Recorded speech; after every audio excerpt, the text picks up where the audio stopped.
నమస్కారం. గుర్తుకొస్తున్న కార్యక్రమానికి స్వాగతం.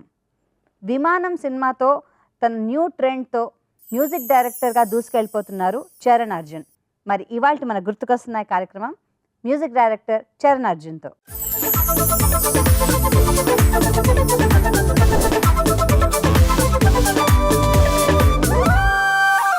నమస్కారం అండి చరణ్ అర్జున్ గారు, స్వాగతం సుస్వాగతం. థ్యాంక్ యూ అండి. చరణ్ అర్జున్గా మొదటి సినిమా మ్యూజిక్ డైరెక్టర్గా ఇవాళ మీరు మాకు పరిచయం అవుతున్నారు. ఇక్కడ ఆల్రెడీ మీరు మాకు సుపరిచితులే.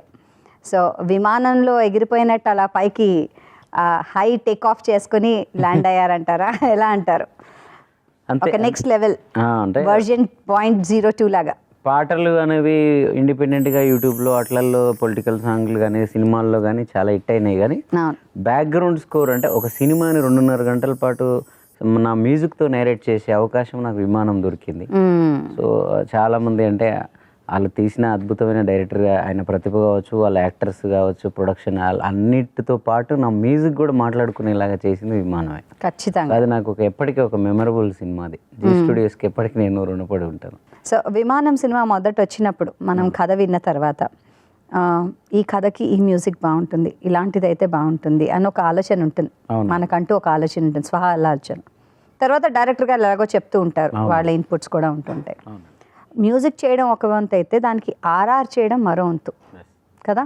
సో ఆర్ఆర్కి మీరు పడ్డ కృషి, ఎందుకంటే ఒక చిన్న బాబు, విమానం, దాని చుట్టూ తిరిగే ఒక కథ, సింపుల్ కథ.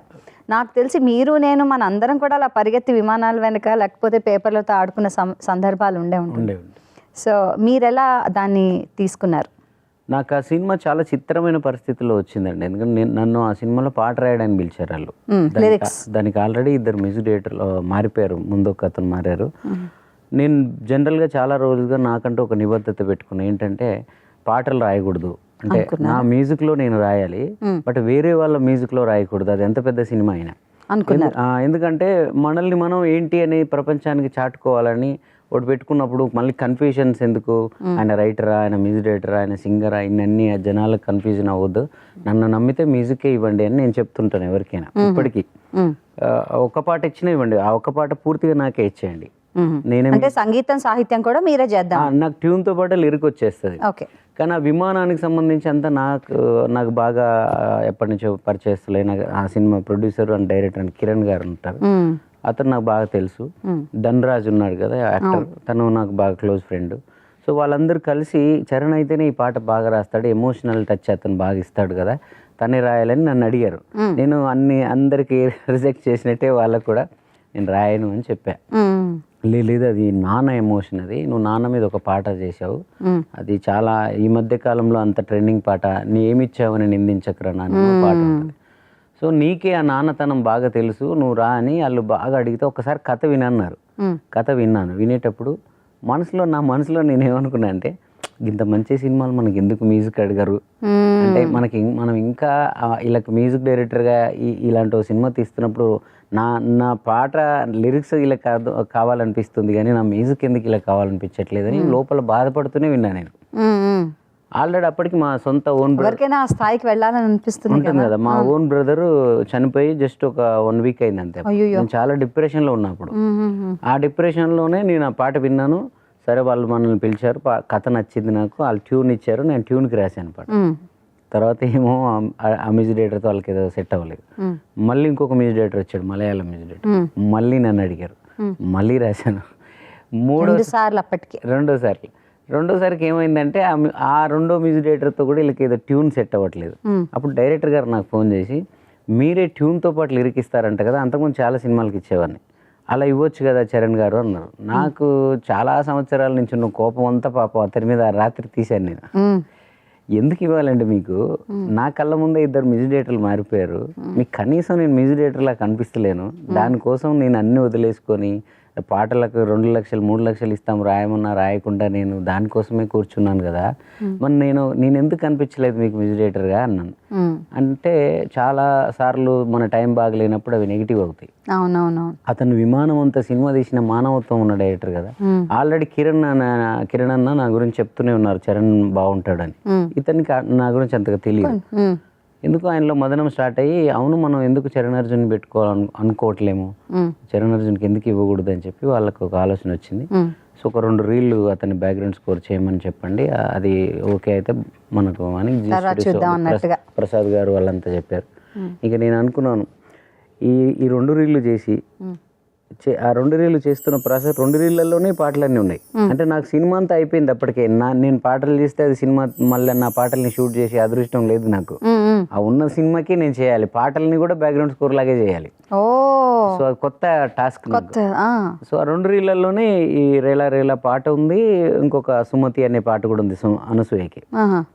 దాన్ని ఒక చిన్న బాధ, ఒక పిల్లోడు, వాళ్ళిద్దరు దాన్ని ఒక థియేట్రికల్ మూడ్లో ఒక కమర్షియల్ మాస్ ఎలిమెంట్స్తో చేసుకుంటూ పోయా. నేను ఒకటే అనుకున్నాను, ఇది కానీ వాళ్ళకి నచ్చలేదు, నన్ను రిజెక్ట్ చేశారంటే ఇంకా నేను నిజంగానే అందరు మ్యూజిక్ ఎందుకు నీకు పాటలు రాసుకోక అంటున్నారు కదా, అదే కరెక్ట్ ఏమో అని నేను నమ్మాల్సి వస్తుంది. అసలు వదిలేసి ఇంకో వేరే ప్రొఫెషన్ కన్నా వెళ్ళిపోవాలి అనే మైండ్లోకి వచ్చేసాను.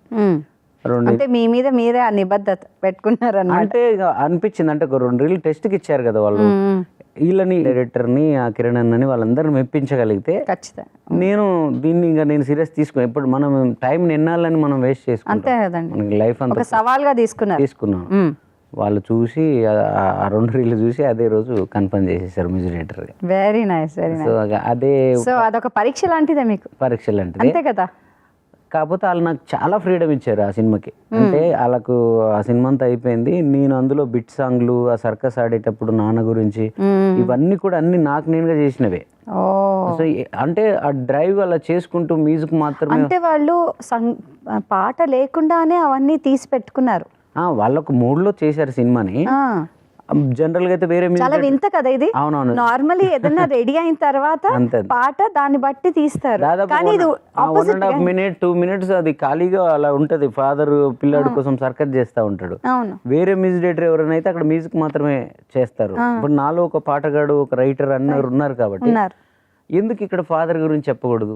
అతను పడుతున్న తపన, కొడుకు కోసం ఆవేదన, ఆ కొడుకు విమానం టికెట్ డబ్బుల కోసం ఆయన పడుతున్న దాన్ని, నిప్పులపై నాట్యమాడి నిలుగున కరిగి నవ్వులేలా పంచుతావు అంటే నువ్వు లోపల అంత బాధను పెట్టుకొని కొడుకు కోసం ఎలా నవ్వుతున్నావు నువ్వు అనేదాన్ని నేను ఒక పాటలాగా పెడితే ఆడియన్, అందుకే ఇప్పుడు సుమతి అనే అమ్మాయిని చెప్పులు కొట్టుకునేవాడు ప్రేమిస్తున్నాడు అనసూయని, అక్కడ ఏదో మ్యూజిక్ కొట్టడం కామన్ ఎవరైనా.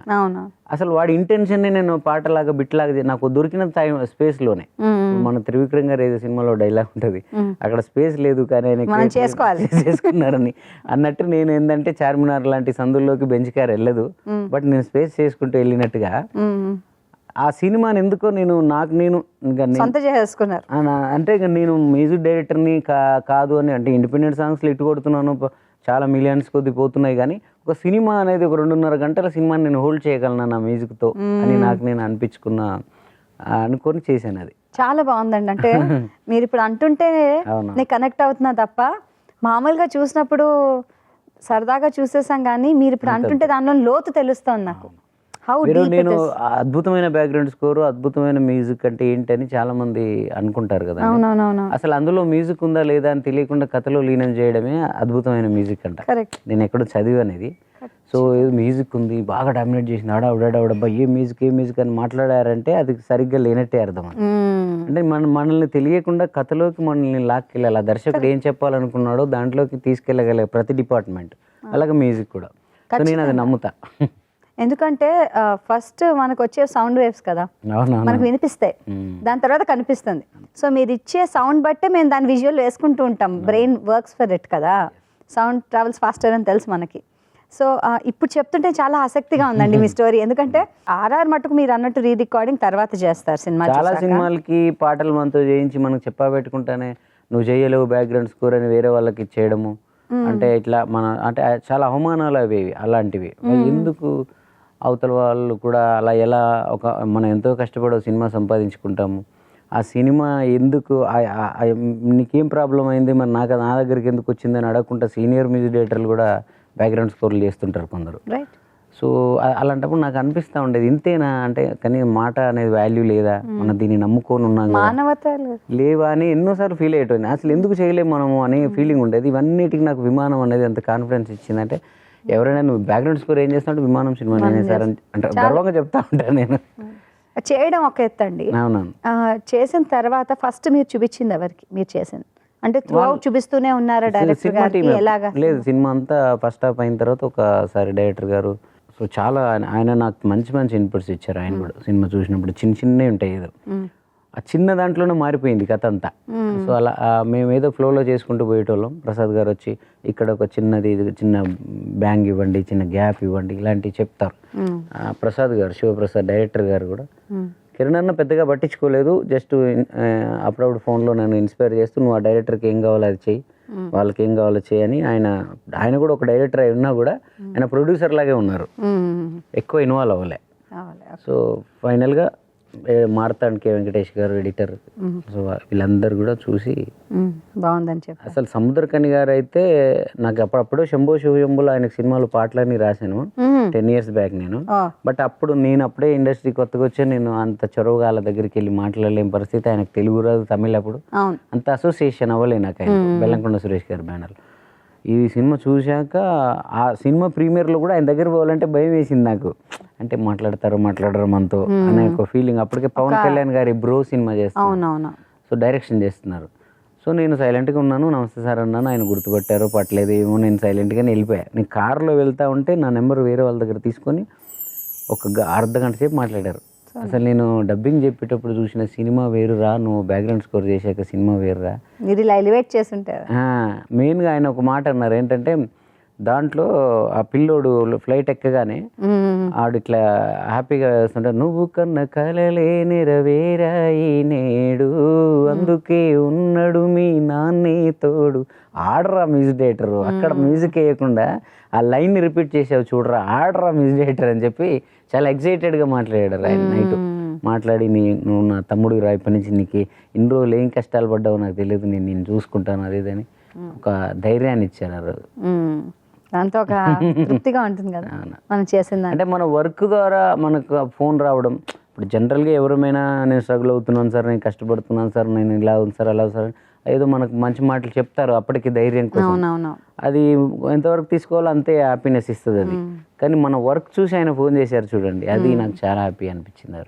That's nice. సినిమా అంతా చేయడం ఒక వంతు అయితే, దాన్ని మీరు అన్నట్టుగా పరులు చూసి తర్వాత మెచ్చుకోవడం మరో వంతు. ఎస్పెషల్లీ మీరు ఈ ఛాలెంజ్ చెప్పిన తర్వాత ఇంకా ఎక్సైటింగ్గా ఉంది. ఎందుకంటే చాలా అరుదైన అవకాశం. మీరు ఇప్పుడు చెప్తే కానీ మాలాంటి వాళ్ళకి తెలియదు, ప్రేక్షకులకి. మీరు ఇప్పుడు చెప్పిన తర్వాత ఓహో దీన్ని ఇలా చేశారా అని. సో ఇది ఇన్ఫ్యాక్ట్ ఒక సినిమా ఇండస్ట్రీలో లిఖించబడ్డ పీఠంలా చెప్పుకోవచ్చు కూడా ఈ చాప్టర్ని, ఈ చాప్టర్ వరకు. సో ఇంకా ఎవరు మీకు చెప్పారు అభినందనలు కానివ్వండి? ఈ ఇండస్ట్రీ పరంగా చాలా మంది ఆ టైంలో, ఇది ఫస్ట్ నాంది సినిమా డైరెక్టర్ విజయ్ కనక మెడల్ నా ఫ్రెండ్ యాక్చువల్లీ, మేమిద్దరం రూమ్మేట్స్ కూడా. తను 2 సినిమాలు తీశాడు కానీ నేను అంటే నాకు మోమాటం, అంటే మనం వెళ్ళి ఇబ్బంది పెడతామా సినిమా, నాకు ఇవ్వచ్చు కదా. ఓపెనింగ్ కూడా వెళ్ళాను నేను సినిమాలకి, బట్ నేను అడగలేకపోయాను. ఆయనకు ఆ థాట్ రాలేదు, లేకపోతే ఆయన ఫస్ట్ టైం కాబట్టి తను మ్యూజిక్ డైరెక్టర్ని పెట్టుకోగలిగేంత స్థాయిలో తను మాట చెప్పలేనో ఎందుకో నన్ను పెట్టలే. నాది మంచి హిట్ అయింది యాక్చువల్లీ. ఆ సినిమాకి నేను మ్యూజిక్ డైరెక్టర్ ఉంటే అది నాకు ఇంకో బ్రేక్ అయ్యేది ముందే. కానీ ఆయన ప్రీమియర్ ప్రసాద్ ల్యాబ్లో చూసి, ఆ రోజు నేను లేను, ప్రివ్యూ షో చూసి బయటకు వచ్చి అసలు సినిమా మొత్తం నువ్వే చిన్ని సినిమాని అంటే అని నాకు చాలా గర్వంగా అనిపించింది. నా ఫ్రెండ్ ఇంత అద్భుతమైన సినిమా బ్యాక్గ్రౌండ్ స్కోర్ చేశాడు, మ్యూజిక్ అదంతా అసలు నేను నువ్వు దగ్గరుంటే నేను అసలు గట్టిగా కౌగిలించుకోవాలని నేను చూశాను, ఎక్కడ దొరకలేదు అన్నాడు. అలాగా అట్లాంటి, బట్ వాళ్ళందరికన్నా కూడా నాకు కామన్ ఆడియన్ ఈ రోజుకి నేను ఇన్స్టాగ్రామ్ ఓపెన్ చేస్తే ప్రతిరోజు ఒక కూతురు హాస్టల్లో ఉంటే ఓ తండ్రి వెళ్ళాడంటే రేలా రేలా రేలా అదే ఉంటుంది. ఇప్పుడు దశరథ మహారాజే నాన్నయ్య పుట్టాడు, నువ్వు రాముడంతా ఎదగరనేడు అని ఆ పిల్లలకి తండ్రికి, కూతురికి తండ్రికి ఎక్కడ వాళ్ళ అనుబంధానికి సంబంధించి ఏదైనా వాళ్ళు బ్యాక్గ్రౌండ్లో ఈ పాట పెట్టుకుంటారు. ఖచ్చితంగా. మీరు చెప్పండి అసలు మీ అనుబంధం మీ నాన్నగారితో అమ్మగారితో. నాన్నతో ఎవరు అసలు ఏం చేస్తారు, ఎక్కడ ఎక్కడ ప్రాపర్ అండి? నల్గొండ అండి, నల్గొండ ఇక్కడే, నల్గొండ 100 kilometers ఉంటుంది. తెలుసండి నాకు, నార్కెట్పల్లిలో ఉండేదాన్ని. నల్గొండ దగ్గర మేళ్ళదుపల్లిపల్లి అని మా గ్రామం. సో మా నాన్న ఇప్పుడు అంటే యాక్చువల్లీ మా తమ్ముడు నేను ఫీల్డ్లోనే ఉండేవాళ్ళం ఇండస్ట్రీలో. మా తమ్ముడు సౌండ్ ఇంజనీర్గా కూడా ఉండేవాడు. బట్ మధ్యలో స్ట్రగుల్ అవుతున్న టైంలో కొంత వాడి పని ఆడు చేసుకున్నాడు. నేను కొంచెం సక్సెస్ అయ్యాక మళ్ళీ వెళ్దాంలే అనుకున్నాము. ఇంతలో అతను అది ప్రాబ్లం అయింది. చనిపోయాడు. డెంగ్యూ అనుకుని ఆ ట్రీట్మెంట్ ఇచ్చుకున్నాడు, అది రాంగ్ ట్రీట్మెంట్ అయింది. అయ్యో, తెలియలేదు లాస్ట్ వరకు. సో అప్పటి వరకు నాన్నే అంటే నాన్నగానే ఉండేవాడు. నాకు కావాల్సిన సపోర్ట్ ఉండేది. ఆయన మాకు 10 years బ్యాకే చనిపోయింది. కానీ మాకు ఆ అమ్మ లేని లోటే తెలియకుండా ఇంటికి వెళ్ళితే మాకు అన్నీ చేసి పెట్టేవాడు. మా తమ్ముడు ఎప్పుడైతే పోయాడో, ఏం చేస్తారు ఆయన? ఆయన ఇంతకుముందు ఇల్లు కాంట్రాక్ట్ పట్టుకొని పనులు చేయించేవారు, ఊళ్ళో మేస్త్రిలో పెట్టుకుని పని చేయించేవారు. బట్ నేను సంగీతం అనేది ఎలా వచ్చింది? చిన్నప్పుడు పాటలు అన్ని పాడేవారా? ఆయన కాదు, అమ్మ పాడేది. అమ్మ అద్భుతంగా పాడతా అంట, స్కేల్, శృతి, టెంపో అన్ని బాగా పాడేది. ఆవిడ ఏమైనా నేర్చుకున్నారా? జస్ట్ ఏం లేదు, ఆమె అలా లోకగా పాడేది. బట్ అది తెలియకుండా బ్లడ్ లో నాకు వచ్చింది. తర్వాత కొంచెం టెక్నికల్ గా. ఇంట్లో ఇంకెవరైనా పాడేవారా, లేకపోతే మ్యూజిక్ అంటే పేరుకి అయితే? సంగీతం సాహిత్యం అన్నవి నాకేమనిపిస్తుంది అంటే ఎక్కువ వినికిడి. అవును, ఎక్కువ మట్టుకు వినికిడి. దాని తర్వాత చదవడము, లేకపోతే పెద్దవాళ్ళు ఏమైనా చెప్పడము, అవి ఇన్స్పైర్ అవ్వడం. టీచర్ అవ్వచ్చు, అది ఇంట్లో వాళ్ళు అవ్వచ్చు, ఎవరైనా అవ్వచ్చు, మన ఫ్రెండ్ అవ్వచ్చు. కానీ ఆ సృజనాత్మకత కూడా రావాలి కదా. బికాస్ మీరు చిన్నప్పటి నుంచే స్టార్ట్ చేశారు ఇవన్నీ, అతి చిన్న వయసు. నాదేంటంటే నేను చాలా మందితో పోల్చుకోలేనండి. అదంటే మనం గొప్పగా చెప్పడం కాదు, కానీ చాలా మంది రైటర్స్ ఉంటారు, లేకపోతే మ్యూజిక్ డైరెక్టర్స్ ఉంటారు, సింగర్స్ ఉంటారు, ఇన్స్ట్రుమెంట్ ప్లేయర్స్ ఉంటారు. వీళ్ళందరూ నాలోనే ఉంటారు. సో బేసిక్గా నేను ఒక పాట తయారు చేయడానికి ఏ ఒక్క మనిషి మీద డిపెండ్ అవ్వకుండా, నేను కరోనా టైంలో కూడా అద్భుతమైన పాటలు చేసిన మా ఊర్లోకి వెళ్ళి. ఎందుకంటే నాకు ఎవరితో అవసరం లేదు, నేనే ట్యూన్ చేసేటప్పుడే నాకు లిరిక్ వచ్చేస్తుంది. అంటే నేను ఎలాంటి అంటే కొందరు మాత్రమే అలా ఉంటారు. ఏంటంటే మనము మొక్కలు ఉంటాయి, ఇంట్లో పెట్టుకుంటాము, మన పెరట్లో మన బాల్కనీలో మొక్కలు పెట్టుకుంటాము. అదే మొక్కను తీసుకెళ్ళి అడవిలో పెడతాం. సో ఇంట్లో పెట్టుకున్నది చాలా ప్రొటెక్ట్ చేసి దాన్ని ఎవడు పట్టించుకోడు. మేకలు తింటాయి, ఆవులు తింటాయి, అవి తింటాయి, ఇది తింటాయి, ఏమేమి వచ్చేసి అది గాలికి ధూళికి పెరుగుతుంది ఆ చెట్టు. కానీ అదే మహావృక్షం అవుతుంది. ఇది కొంతవరకే పెరుగుతుంది. సో నేను అడవిలో పెట్టిన చెట్టులు అంటున్నాను. నాలాంటి వాళ్ళు కళాకారులంతా ఈ అంటే అది జనరలైజ్ గా అది ఆటోమేటిక్ అది వచ్చేస్తుంది. అదే బ్యూటీ. అందుకని అరణ్యానికి వెళ్తాం, ఇంట్లో చెట్టు. నాన్నను అమ్మను పట్టుకొని నువ్వు ఇది నేర్చుకోరా, ఇట్లాగే ఉండురా, ఇట్లా సిస్టమ్ గా మనం వచ్చిన వాళ్ళం కాదు. సో అడవిలో పెరిగిన చెట్ల లాంటి వాళ్ళం. సో కాబట్టి అవి చాలా పునాదులు ఇట్లా పాకుతాయి భూమిలోకి, మొత్తం వేర్లు పాకిపోయి ఉంటాయి అవి. సో అందుకే మనల్ని ఎవరేం చేసినా ఎవరైనా తాత్కాలికమే, మళ్ళీ మనం లేస్తూనే ఉంటాం, మళ్ళీ చిగురుస్తూనే ఉంటాం. అసలు ఏం చదివారు మీరు? ఎక్కడ? నేను డిగ్రీ కూడా చదవలేదండి. మధ్యలోనే నేను చిన్నప్పుడే ఇండస్ట్రీకి వచ్చేసాను. ఆయుధం సినిమా ఇదే ఏమిటమ్మా మాయ ఉంది, ఆ పాట నేనే రాసింది. నాకు తెలుసు అది. దాని గురించి అప్పటికి నేను చదువుకునే వయసే. సో ఇంకా చదువుతూ అంటే అసలు ఎక్కడ స్కూల్? ఎక్కడ స్కూల్? మా ఊర్లోనే 7th class వరకు ఉండి నల్గొండలో 10th చదివాను. తర్వాత ఇంటర్మీడియట్ గట్టుప్పల్ అన్న దగ్గర చదివాను. డిగ్రీలో తెలుగు యూనివర్సిటీలో జాయిన్ అయ్యాను మ్యూజిక్ లో. మా నాన్ననే జాయిన్ చేశాడు, 1000 రూపాయలు కట్టి ఆ రోజుల్లోనే. అసలు ఇది ఏమొస్తుందిరా, ఏందిరా, నువ్వు ఏమవుతావు అని కూడా పాపం ఆయన నేను క్వశ్చన్ చేయలే, వచ్చాడు చదువుతున్నాడు పాపం. కాకపోతే ఏం చేశానంటే నేను అప్పుడే నా మైండ్ చూడండి, తెలుగు యూనివర్సిటీలో వచ్చాడు, 1000 రూపాయలు కట్టాడు, జాయిన్ చేశాడు మ్యూజిక్ దాంట్లో, మ్యూజిక్ కోర్సులో. హాస్టల్ లేదు దీంట్లో అని అన్నారు వాళ్ళు. 1 year 2 years హాస్టల్ ఉండదు, నువ్వే నన్ను రూమ్ తీసుకుని రావాలి అన్నారు. మరి మా నాన్నకు తెలియదు, బయట కూర్చున్నాడు మా నాన్న హాస్టల్ ఉండదంట, నువ్వే రూమ్కి డబ్బులు కట్టాలని. నేను చెప్పితే మా నాన్న ఏడ ఇబ్బంది పడతాడు అని నేను చెప్పలేను కదా అని చెప్పి, సరే నేను ఏదో ఒకటి ఇబ్బంది పడతాను, అక్కడ ఇక్కడ ఏదో పని చేస్తూ అదేదో కొన్నాళ్ళు మేనేజ్ చేశాను. కుదరలే నాకు ఇంకా. అంటే నాన్నకు చెప్పలేను, నాన్న మళ్ళీ నా కొడుకు ఏదో చేద్దాం అనుకున్నాడు, నేను ఆయనకి చేయలేని పరిస్థితిలో ఉన్నాను అని ఆయన ఎక్కడ బాధపడతాడు, ఆయన ఎలాగో చేయలేని దాన్ని ఆయన ఎందుకు బాధ పెట్టడం అని నేను చెప్పలే. ఇక ఒక 6 months ఏమో పోయాను. తర్వాత నాకు కుదరలేదు, ఇంకా నల్గొండకి వెళ్ళి ఫోటో స్టూడియోలో పనిచేసుకుంటూ అక్కడ లోకల్ గురువుల దగ్గర చిన్న చిన్న ఓనమాలు నేర్చుకుంటూ అప్పుడు మళ్ళీ సినిమాల్లో అక్కడి నుంచి ట్రై చేస్తూ వచ్చినప్పుడు ఎక్కడో ఒకడ పడుకోవడం, ఆఫీస్లోకి వెళ్ళడం, తిరగడం. నేనేం చేసానంటే ఆ సినిమాలో పాట రాయడానికి వచ్చేవాడిని ఏదో ఆఫీస్లో. అంటే మీకు అసలు ఎలా అనిపించిందండి? అంటే నేను లిరిక్స్ రాయాలి, ఇలా చెయ్యాలని ఏ ఏజ్లో? 12 ఎంతో మీకు వచ్చినప్పుడే చేశారు కదా. అసలు అప్పుడే ఆ పరిపక్వత ఎలా వచ్చింది? నాకు 4th class 5th classలో ఉన్నప్పుడే అండి. అంటే జనరల్ గా నాకు నేను రాసుకుని నాకు నేను ఏదో పాడుకునేవాడిని. బట్ అవి నిజంగా అందులో ఎన్ని తప్పులు ఉన్నాయో, అవి ఏది పాటలేనా అని చెప్పి భయం ఉండేది. అసలు ఫస్ట్ ఇంకా రూట్స్ లోకి వెళ్దాం. అసలు నేనే పాట రాసుకుని పాడాలి అన్న ఆ ఆలోచన ఎప్పుడు వచ్చింది మీకు? అయితే నాకు చిన్నప్పుడు ఒక యాటిట్యూడ్ ఏముండేది అంటే, స్కూల్లో ఏదైనా అకేషన్స్ జరుగుతున్నాయి అనుకో, జరిగితే అక్కడ ఎవరు పిల్లలందరూ ఏం పాడతారు, ఆ దేశభక్తి గీతాలు లేదా ఆయన రాసిన ఈయన రాసిన ఉంటాయి. నాకు అప్పుడు ఏంటంటే ఆల్రెడీ ఉన్నాయి, నేను ఎందుకు పాడాలి, నేను ఏదైనా క్రియేట్ చేసుకోవచ్చు కదా, కొత్తగా రాయొచ్చు కదా అని రాసుకునేవాడిని. బట్ అవి బయటికి చెప్పకపోయేవాడిని, భయం ఉండేది, సిగ్గు ఉండేది. అయితే తెలుగు టీచర్ అరుణ టీచర్ అని, హనుమంతరావు గారు అని సైన్స్ టీచర్ ఉండేవాడు. వాళ్ళిద్దరు ఎక్కడో వాళ్ళకి మా క్లాస్లోనే ఎవడో చెప్పారు, వెంకటరెడ్డి అని ఒక నా ఫ్రెండ్ వాడు ఉండేవాడు, వీడు రాస్తాడు వీడు వాడతాడని ఏదో ఇట్లా చెప్పారు వాళ్ళకి. చెప్తే ఎంఆర్ఓ వస్తున్నాడు, ఒక ప్రోగ్రామ్ ఉంది, నువ్వు ఇందులో పాడాలరా అని చెప్తే నేను అప్పుడు చదువు వెలుగు కార్యక్రమాలు ఏదో ఉండే అప్పుడు ఊర్లో, నేనే ఓన్గా రాసుకొని పాడాను. నాకు చిరంజీవి గారు అంటే చిన్నప్పుడు ఇష్టం ఉంటది కదా, అప్పట్లో ఆయన. అయితే నేను చిరంజీవి గారి సినిమాల పాటల ట్యూన్ల మీద రాయడము, భద్రాచలం కొండ ఇది వయోజన విద్య ఇది ప్రయోజన విద్య ఓ అమ్మలార చదవండిరో అని ఇట్లా రాసుకుని పాడేది. అయితే నాకు ఆ ఏజ్ లో చిన్నపిల్లల్ని చిరంజీవి అంటారని తెలియదు. ఆ ఎంఆర్ఓ గారు స్టేజ్ మీద చిరంజీవి చిన్న అద్భుతంగా పాడాడని అన్నాడు. ఒరే నీ అమ్మని, నా పాట విని నన్ను చిరంజీవితో పోల్చాడు. అంటే అప్పటిదాకా ఈ తప్పులు ఉన్నాయేమో, నేను రాసే ఈ తప్పులు ఏమన్నా భయం ఉంది కదా నాకు, అది పట్న ఎగిరిపోయింది. అంటే చిరంజీవితో పోల్చిన తర్వాత ఇంకెక్కడది, అంటే ఆస్కార్ అవార్డు వచ్చినంత చాలా రోజుల తర్వాత నాకు అర్థమైంది చిరంజీవి అంటే చిన్నపిల్లడు మాస్టర్ లాగా, మిస్టర్ మాస్టర్.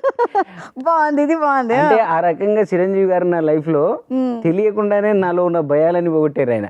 అప్పుడే చిరంజీవి అంటే హనుమంతుడు, ఆయన బలం ఉంటే అట్లా అప్పటి నుంచి ఇంకా నేను ఏ అకేషన్ అయినా నేను ఓన్ గా క్రియేట్ చేసుకొని రాస్తే.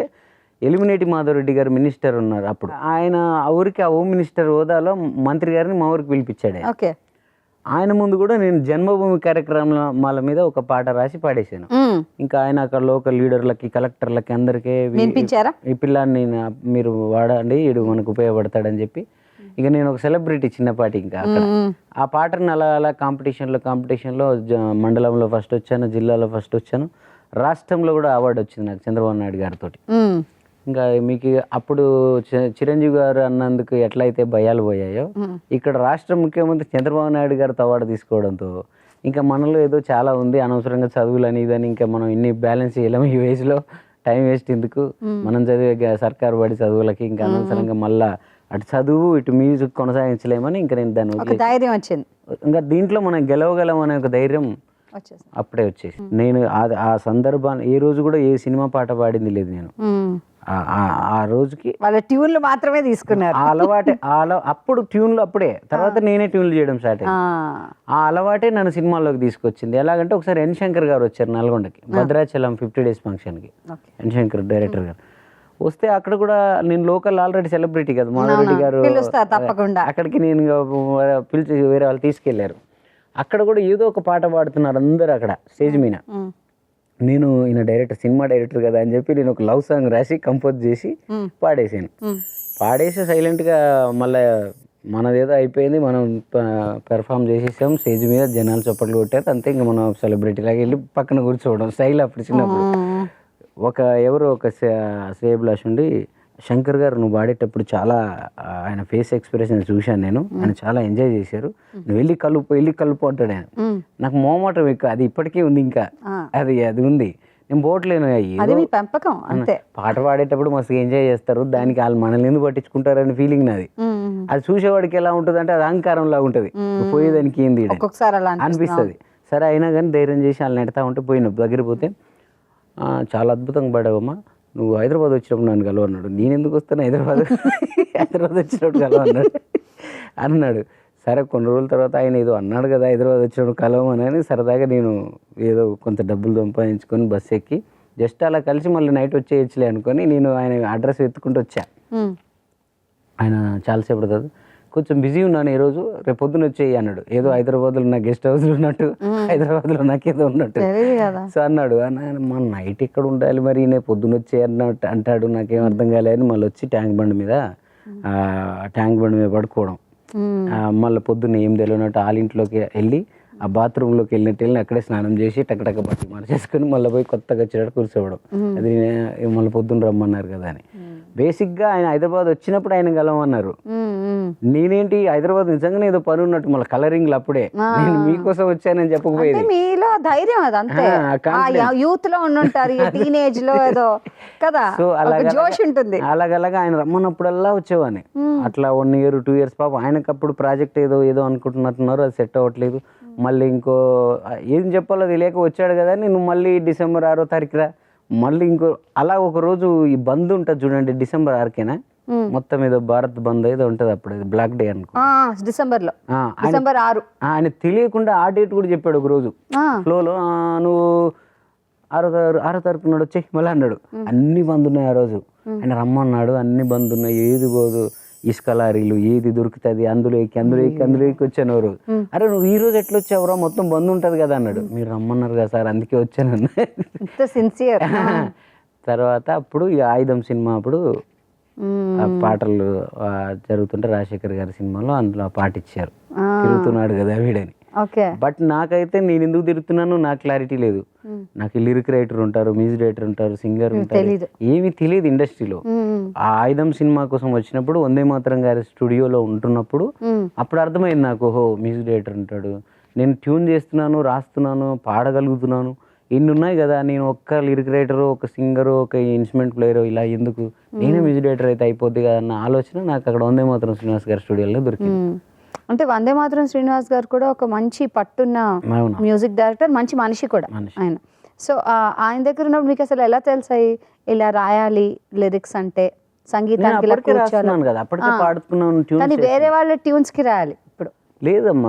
నేను ఫస్ట్ స్కూల్లో మాత్రమే ఆ ట్యూన్ భద్రాచలం కొండ ట్యూన్ కి రాశాను. అదే సరే, స్కూల్లో ఉన్నప్పటి నుంచి నేను ఓన్ ట్యూన్స్ రాయడం, జన్మభూమి కార్యక్రమాల పాటలన్నీ నా ఓన్ ట్యూన్స్ అవి. కరెక్ట్. ఇంకా వేరే ఇప్పుడు ఏంటంటే ఒకటి సినిమా పాట ఆ స్టోరీకి తగ్గట్టుగా, ఆ సిచ్యువేషన్ కి తగ్గట్టుగా సాహిత్యం రాయాలి, ఇంకోళ్ళ మ్యూజిక్ లో దాన్ని కూర్చోబెట్టాలి. మళ్ళీ మీరు అన్నట్టుగా ఆ లోతుబాట్లు ఏంటో, ఆ తెలుగులో కష్టాలు ఏమిటో అవన్నీ తెలుసుకునే రోజుల్లో.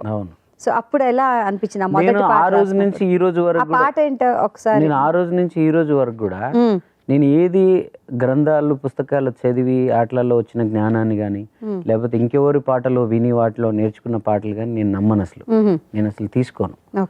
ఆ క్షణాన్ని మీరు ఇప్పుడు నాకు ఒక సందర్భం చెప్పినారు, లేకపోతే మిమ్మల్ని చూశాను నేను, ఇప్పుడు సజీవంగా అప్పటికప్పుడు పసిపాప పుట్టినట్టు నాకు పాట పుట్టాలి లోపల నుంచి, నేను దాన్నే నమ్ముతా.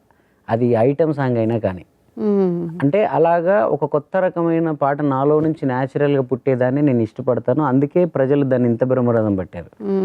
ఇప్పుడు నేను నాన్న పాట ఉంది విమానం సినిమాలో, ఆ పాట చేయాలంటే నేను ఏదో నాన్న పాటలు ఇంతకుముందు ఏమున్నాయి, లేకపోతే నాన్న గురించి పుస్తకాలు ఎవరు రాశారు, కవిత్వాలు ఇవన్నీ చూసి చేసి కృతజ్ఞంగా నేను అసలు చేయను. అసలు నేను ఆ పిల్లోడు అయితే, నేనే ఆ ఫాదర్ అయితే అసలు ఆ సందర్భంలోకి వెళ్ళిపోతాను నేను. అది చిన్నప్పటి నుంచి అదే, ఇప్పుడు అదే. అందులోంచి ఇప్పుడు దశరథ మహారాజే నాన్నయ్య పుట్టాడు, నువ్వు రాముడంత ఎదగరనేడు, నువ్వు కన్న కలలే నెరవేరేను చూడు, అందుకే ఉన్నాడు మీ నాన్నయ్య తోడు. ఈ పదాలు ఏవి కవిత్వం కాదు, ఇవి సాధారణ నార్మల్ గా మాట్లాడుకుంటే మాట్లాడచ్చు ఇవి. ఈ భాషని నేను మొదటి నుంచి దీన్నే ఫాలో అవుతూ వచ్చాను, అది ఇప్పుడు ట్రెండ్ అయింది అంతే. అవునవును, కరెక్ట్ అయి ఉండొచ్చు కూడా అలా. సో అలా మొదటి పాటకి అరంగేట్రం జరిగింది. మీ పేరు వచ్చిందా? హ్యాపీ ఫీల్ అయ్యారా? నా పేరే. అయితే నేను అప్పుడు అది చాలా పెద్ద కథ, ఆ పాట ఓకే అవ్వడం అదంతా అది లైఫ్లో ఎప్పుడు మర్చిపోలేని మెమరీస్ అవి. నేను ఊరికి వెళ్ళి ఇట్లా సినిమాలో పాట రాశాను, ఆయుధం అనే సినిమాలో, అది ఇది అని చెప్తే మా వాళ్ళు ఎవరు నమ్మరు. రాజశేఖర్ అంటే అప్పుడు స్టారు, మరి నువ్వే ఆ సినిమాలో ఎక్కడ పాట రాసావు, నువ్వెవడు, సినిమాలో టికెట్లు దొరికితేనే సంబరపడే ఇల్లు మనది, నువ్వేడ వాళ్ళ సినిమాలో పాట రాసానంటే ఏమంటారు. అదే వారం దాకా నాకు ఏం చేయాలో అర్థం కావట్లేదు. నాకు పాట రాసినందుకు 3000 ఇచ్చారు రెమ్యునరేషన్ అప్పుడే, ఫస్ట్ శంకర్ అన్న క్యాష్ ఇచ్చారు. అప్పుడు నా దగ్గర డబ్బులు ఎక్కడ ఉంటాయి చూడాడంటే, నేను అప్పుడు డబ్బులు అన్ని ఎక్కడ ఉంటాయి చూడంటే, నువ్వు ఏడ తెచ్చావో, ఎవరు ఇచ్చారు నీకు, ఏమో నువ్వు నమ్మట్లేరు ఎవరు. వారం తర్వాత సితారాలో వచ్చింది, సేమ్ ఇదే సితారా, రామోజీరావు గారిదే సితారా. అందులో పిట్ట కొంచెం కూతగనం అని చెప్పి నేను శంకర్ గారికి పాట వినిపిస్తా ఉంటే నా ఫోటోతో సహా కిందేశారు. సో అప్పుడు చూశారు ఊళ్ళో అంతగా, అప్పుడు నమ్మారు. మంచి టైటిల్ కూడా. ఓకే, సో దాంతో ఈటీవీతో రామోజీరావు గారితో నాకు అనుబంధం కూడా ఏంటంటే, నేను చెప్పే అదృష్టం వచ్చింది ఈటీవీ. ప్లీజ్ చెప్పాలి. అప్పుడు జస్ట్ క్యాష్ ఇచ్చారు కదా, 3,000 ఎంత ఇచ్చారు నాకు. తర్వాత నాకు ఉషా కిరణ్ మూవీస్లో కళ్యాణ్ రామ్ గారిని ఇంట్రడ్యూస్ చేస్తూ తొలి చూపులు అని ఒక సినిమా వచ్చింది. ఆ సినిమా ఇది ఇంకా రిలీజ్ అవ్వలేదు. ఆ సినిమాలో ఈ సినిమా కెమెరామెన్, దానికి కెమెరామెన్ జశ్వంత్ గారు. అరే ఒక సినిమా నన్ను పరిచయం చేస్తాను రా అని తీసుకెళ్లారు. తీసుకెళ్ళాక నేను ముద్దు మీద పాట, అది పగడాల పెదవి పైన ముద్దుల మీద పాట అన్నట్టు. సో ఆ పాట ఒకటి నేనే ట్యూన్ చేసి నేనే రాసి పాడి వినిపించాను. అది ఓకే చేశారు. ఓకే చేశాక నీకు బ్యాంక్ అకౌంట్ ఉందా అన్నారు. రెమ్యునరేషన్ అన్ని ఈటీవీలో రామోజీరావు గారు అంతే చెక్కుల ద్వారానే వస్తాయి. నాకు బ్యాంక్ అకౌంట్ అంటే ఎందుకు తెలియదు అప్పుడు. బ్యాంక్ అకౌంట్లు అవన్నీ నాకు తెలియదు, అకౌంట్ ఏంది నాకు తెలియదు అన్న. అరే బ్యాంక్ అకౌంట్ ఒకటి ఉంటుంది, చెక్ ఇస్తే ఆ చెక్ తీసుకుపోయి దాంట్లో వేసుకోవాలా, మరి నీకుంటే ఎట్టంటే నాకు అసలు అడ్రస్ లేదు హైదరాబాద్, నాకు ఎవడ అకౌంట్ ఇస్తాడు, నేను ఆఫీస్లో పడుకుంటున్నాను, ఉషా కిరణ్ ఆఫీస్లోనే పడుకుంటున్నాను నేను, జూబ్లీ హిల్స్ లో ఒకటి అందులోనే పడుకుంటున్నా. అప్పుడు ఆ సినిమా డైరెక్టర్ కాశీ విశ్వనాథ్ గారు ఆయన కార్లో ఎక్కించుకొని జూబ్లీ హిల్స్ చెక్ పోస్ట్కి వెళ్ళి నాకు అకౌంట్ ఆల్ ఇంటి అడ్రస్తో నాకు అకౌంట్ క్రియేట్ చేస్తే ఫస్ట్ చెక్ రామోజీరావు గారి సంతకంతోనే వచ్చింది నాకు. Very nice. ఇంకేంటి సువర్ణ హస్తాలు 6,000 ఫస్ట్ 3,000 ఇచ్చారు వాళ్ళు, డబల్ 6,000. ఆ పాట రిలీజే అవ్వలేదు ఇంకా. 6,000 అది అధికారికంగా చెక్ రూపంలో వచ్చింది నాకు ఫస్ట్ రామోజీరావు గారి చెక్కే. సో అది సెకండ్ తొలి చూపులో. దాని తర్వాత మళ్ళీ అంటే ఇప్పుడు ఇంటికి వెళ్ళిపోయారు, మళ్ళీ మిమ్మల్ని పట్టుకునే అవకాశాలు రావాలంటే తెలిసిన వాళ్ళైనా పిలవాలి, అవునవును, లేకపోతే మీరు తెలుసుకుని మళ్ళీ ఇలా పరిగెత్తుకుంటూ హైదరాబాద్ రావాలి. అప్పుడు మీరు తీసుకున్న నిర్ణయం ఏంటి? అంటే ఏమో నాకు ఇప్పటికీ నా జీవితంలో అది ఎందుకు జరగలేదు నాకు ఇప్పటికీ అర్థం కాదు. నేను ఎప్పుడు నేను వెతుక్కుంటూ నేను పోరాడుకుంటూనే ఈ రోజుకి అలాగే ఉన్నాను. ఒక్క విమానం సినిమా ఒకటే నన్ను ఎత్తుకుంటూ వచ్చింది విజిలేటర్గా. అప్పుడంతా అంతే ఇది అయిపోయింది. అక్కడ ఎవరో ఉంటారు అన్న, ఎవరైనా ఉంటే పరిచయం ఉంటే చెప్పండి అన్న అని చెప్పి అక్కడికి వెళ్ళడం. ఆ సినిమా అసిస్టెంట్ డైరెక్టర్ ఎవరో తీసుకెళ్ళడం, ఆ స్టైల్ శంభు శంభు, డాన్, నాగార్జున గారి సినిమా, ఇవన్నీ సినిమాలకి ఈ పని చేస్తున్న సినిమాకి ఎవరో ఒకరు ఉంటారు. వాళ్ళతో నేనేం చేసేవాడినంటే, అంటే నేనేం పెద్ద అది నేను రైటర్ అని అలా నేను ఈ సినిమాకి మెయిన్ సాంగ్ రాశాను లేకపోతే సినిమా ట్యూన్ చేశాను ఆ థాట్ ఆ ఏజ్లో నాకు ఉండకపోయేది. ఉండక అసిస్టెంట్ డైరెక్టర్లు, ఆఫీస్ బాయ్లు వాళ్ళతోనే కూర్చొని వాళ్ళతోనే ఫ్రెండ్షిప్. ఇప్పుడు ఆఫీస్లో పడుకోవాలి కదా, నేను ఆఫీస్ బాయ్ గాడే నాకు ఫ్రెండ్. పొద్దుగాలు వస్తే ఆ డైరెక్టర్లతో ప్రొడ్యూసర్లతో మాట్లాడేది, కానీ మళ్ళీ అందరు వెళ్ళిపోయిన తర్వాత వీడితోనే ఉండేది నేను. మరి అవసరం ఉండేది. అట్లాగా ఈ అసిస్టెంట్ డైరెక్టర్లు, కో డైరెక్టర్లు ఏం చేసేవాళ్ళు అంటే చరణ్ వాళ్ళతో ఫ్రీగా ఉండేవాడిని కాబట్టి నేను ఏదో రైటర్ని వీళ్ళతో మాట్లాడొద్దు అలా అది ప్రదర్శించాలని కూడా నాకు తెలియదు. మన ఊరి నుంచి వచ్చాము చాలా దానివల్ల దానికి వాళ్ళు నేను ముద్ద అనిపించేది వాళ్ళకి. అరే మనోడు నాకు తెలిసిందో సినిమా జరుగుతా ఉంది, అక్కడ ఆడికి వెళ్ళు, నేను నా పేరు చెప్పాడు, నేను తీసుకోపోతా పోదా అని చెప్పి ఇట్లా అలాగలాగలాగలాగా తీసుకెళ్ళారు. ఇక దాంతో నాకు ఇంకా మణిశర్మ గారు, యువన్ శంకర్ రాజా గారు, అంటే నాకు మ్యూజిక్ డైరెక్టర్. మీరు వచ్చినప్పుడే మంచి మంచి సినిమాలకి సాహిత్యం రాశారు అండ్ మీరు రాసిన సాహిత్యం పెద్ద హిట్స్ కూడా. అంటే మోస్ట్ ఆఫ్ ద సాహిత్యం ఆ ట్యూన్లన్నీ నాయే అవి అన్అఫిషియల్ గా. ఎందుకంటే నేను నా ట్యూన్ ఇవ్వాలా అని ఉండకపోయేది. ఆ పాట వంకతోటి వాళ్ళతో పని చేస్తాను కదా, వాళ్ళ వర్క్స్ అన్ని నేర్చుకుంటాను. వాళ్ళు ఎట్లా మ్యూజిక్ చేస్తారు, వాళ్ళు ఎలా డైరెక్టర్లతో మాట్లాడతారు, ఎలా ప్రోగ్రామింగ్ చేపిస్తుంటారు, ఎలా ఇన్స్ట్రక్షన్ ఇస్తుంటారు, పెద్ద పెద్ద సింగర్లు వచ్చి పాడుతూ ఉంటారు కదా, అవన్నీ చూడాలంటే నన్ను లోపలికి రానివ్వరు కదా. ఒక పాట రాసే దాంతోనో వాళ్ళతో పని చేసే దాంతోనో వెళ్ళి వాళ్ళకి అలానే అనిపించేది. ఇప్పుడు ఈ పాట రాస్తే 50,000 స్టైల్ సినిమాలు వాటిలలో 2 పాటలు 3 పాటలు రాసిన నేను. అప్పుడే నాకు 50,000 1 లక్ష కూడా ఇచ్చేవాళ్ళు. అరే నువ్వు అయిపోయింది కదా, నువ్వు వెళ్ళి ఇంకొక సినిమా రాసుకుంటే నీకు డబ్బులు వస్తాయి కానీ వాళ్ళందరూ. నాకు డబ్బులు కాదు కావాల్సింది, ఈ పాట అసలు ఎట్లా రూపాంతరం చెందుతుంది పని, ఈ పాట ఎట్లా దీనికి మణిశర్మ గారు ఎట్లా మ్యూజిక్ చేయిస్తున్నారు, ఎట్లా పాడిస్తున్నారు సింగర్ వచ్చినప్పుడు. నేను మ్యూజిక్ డైరెక్టర్ కావాలి కదా ఫ్యూచర్లో. వాళ్ళకి ఇదంతా వీళ్ళకి అదంతా తెలియక ఇప్పుడు పిచ్చోడబ్బా ఈ స్టూడియోలో పడి ఉంటాడు, పాట రాసావు అయిపోయింది కదరా బాయ్, డబ్బులు తీసుకున్నావు కదా, పో ఇంకొక పాట రాసుకోపో అనేవాళ్ళు. నాకు అది కాదు డబ్బులు వద్దు, నాకు ఇది నాకు నాలెడ్జ్ కావాలా, ఇలా ఉండేది నాది. స్వయం కృషి. కాకపోతే ఏమైందంటే మనల్ని నేను ఎవరైతే నన్ను మ్యూజిక్ డైరెక్టర్ చేస్తా అని అన్నారో వాళ్ళని నమ్ముకొని ఉండడం, నిన్ను అటు ఇటు వెళ్ళొద్దు, మేమే లాంచ్ చేస్తామని చెప్పడం, వాళ్ళు అది అలా 1 year 2 years గడిచిపోవడం పెట్టేస్తూ ఉంటారు. అట్లాగా 2 3 4 5 సంవత్సరాలు వేస్ట్ అయిపోయినాయి. దానివల్ల నాకు స్ట్రగుల్ ఎక్కువ. అంటే అటు పాటలు రాసుకోకుండా అయిపోయాను, వాడికి మ్యూజిక్ డైరెక్టర్ అవ్వాలని ఉంది అని చెప్పి ఇంకా పాటలు రాసడానికి కూడా ఎవరు పిలవకుండా ఉండడం. సో అలాగా అలా వృధా అయింది. బస్ ఎక్కి హైదరాబాద్ వచ్చినప్పుడు రామోజీ ఫిల్మ్ సిటీ దగ్గర రాగానే నేను దిగాలనుకున్నాను. అంటే 17 సంవత్సరాలు ఈ గ్రామంతో, ఈ ఊరితో, ఈ ప్రజలతో అనుబంధం అంతా పోయి నేను ఏదో మహానగరంలో ఎవడో నాకు ఉన్నట్టు, నాకు ఎవడూ లేడు, నేను ఏమైపోవాలో తెలియదు, నేను వస్తున్నాను, నేను తప్పు చేస్తున్నానేమో అని చెప్పి ఫిలిం సిటీ కాడికి రాగానే మా ఊరు బస్సు దిగుదామని ఆపమన్నాను. నేను దిగిపోతాను, నాకు భయం అవుతుంది అని అన్నాక మళ్ళీ ఎందుకో దిగుదామని కిందికి దిగిన తర్వాత వద్దులే పోనీయండి అని చెప్పిన. అంటే ఎందుకంటే నేను ఇంటికి వెళితే నాకు ఇంతకంటే గొప్ప లైఫ్ ఏం లేదు. అక్కడికి వెళ్తే మళ్ళీ స్ట్రగుల్స్, మళ్ళీ ఫాదర్ని ఎవరిని చూసుకోలేను, టక్కున ఏదో పెళ్లి చేసేస్తారు, మన ఇల్లు, మనం అమ్మ నాన్న కూడా చూసుకోలేకుండా గొడవలు చూస్తుంటాను. పోరగాల ఉద్యోగాల కోసం ధర్నాలు, గవర్నమెంట్ల మీద సమ్మెలు, ఇవన్నీ చేస్తూ ఉంటారు పోరగాలు. ఇవన్నీ ఆలోచించుకున్నా ఆ ఏజ్లోనే ఆ విజన్ వచ్చింది నాకు. దానికన్నా ఈ మహానగరం ఇంత మందోళ్ళు గొప్పగా అయ్యారు ఇక్కడ, నేనెవరా ఇక్కడ అంటే ఏ స్ట్రగుల్ వచ్చినా ఏది వచ్చినా నాకు అది గుర్తొస్తుంది. ఆ రోజు అనుకున్న దానికన్నా బెటర్గానే ఉన్నాను కదా నేను. ఖచ్చితంగా ఇది ఏంటి మనం ఇదంతా ఊహించింది ఏం కాదు కదా. సో అంటే మీ మీద మీకున్న నమ్మకం ఒకటి, మిమ్మల్ని మీరు తెచ్చుకున్న ధైర్యం అంతే, అది స్వయంగా మనమే తెచ్చుకోవాలి, మనకు ఎవ్వరు చెప్పడు. మేము సినిమా కూడా తీసాము ఒకటి 2014లో, ఓన్ నేను ప్రొడ్యూసర్గా తీసిన. ఓ అంత అంటే ఎంత కోపం వచ్చిందంటే నేను నమ్ముకున్న వాళ్ళు ఎవరు సినిమా మ్యూజిక్ డైరెక్టర్ ఇస్తా అని వాళ్ళు ఇవ్వరు. కొన్ని దగ్గర పోతే నువ్వు బ్యాక్గ్రౌండ్ స్కోర్ చేస్తావా అని అవమానిస్తారు. మనం ఏదో బతకడం కోసం చిన్న చితక సినిమాలు చేస్తూ ఉంటాం, అవేమి అవి ఇట్టవకపోవడంతో మీకు చెప్పాం కదా నువ్వు మ్యూజిక్ డైరెక్టర్ చేయొద్దని చెప్పి, చూసావా నీ పాటలు ఎవరికి రీచ్ అవ్వలేదు అంటారు వీళ్ళు. ఏవో వాళ్ళు వీళ్ళు ఇచ్చేది ఎందుకు అంటే అప్పుడున్న ఉడుకునేతురు ఆ తప్పు ఏదో అప్పుడు క్షణిక ఆవేశంలో నిర్ణయం తీసుకొని మనమే ఒక సొంతంగా సినిమా తీసుకొని మనల్ని మనం ప్రూవ్ చేసుకుంటే అయిపోద్ది. కానీ ఫ్రెండ్స్ వాళ్ళు సాయంతో చేద్దాం అనుకున్నాను, అందరు జారుకున్నారు, నా మీద పడింది అది. మా బావ నేను కలిసి ప్రవీణ్ అని లండన్లో ఉంటారు, ఆయన సపోర్ట్ చేసినాం. ఏంటో సినిమా అది లెక్క సినిమా. అందులో మా తమ్ముడు, ఇప్పుడు చచ్చిపోయిన తమ్ముడు వన్ ఆఫ్ ద హీరో. ఆయనకి ఆర్టిస్ట్ అవ్వాలని ఇంట్రెస్ట్ ఉంటే ఆయన్నే పెట్టాను అప్పుడే. గుడ్.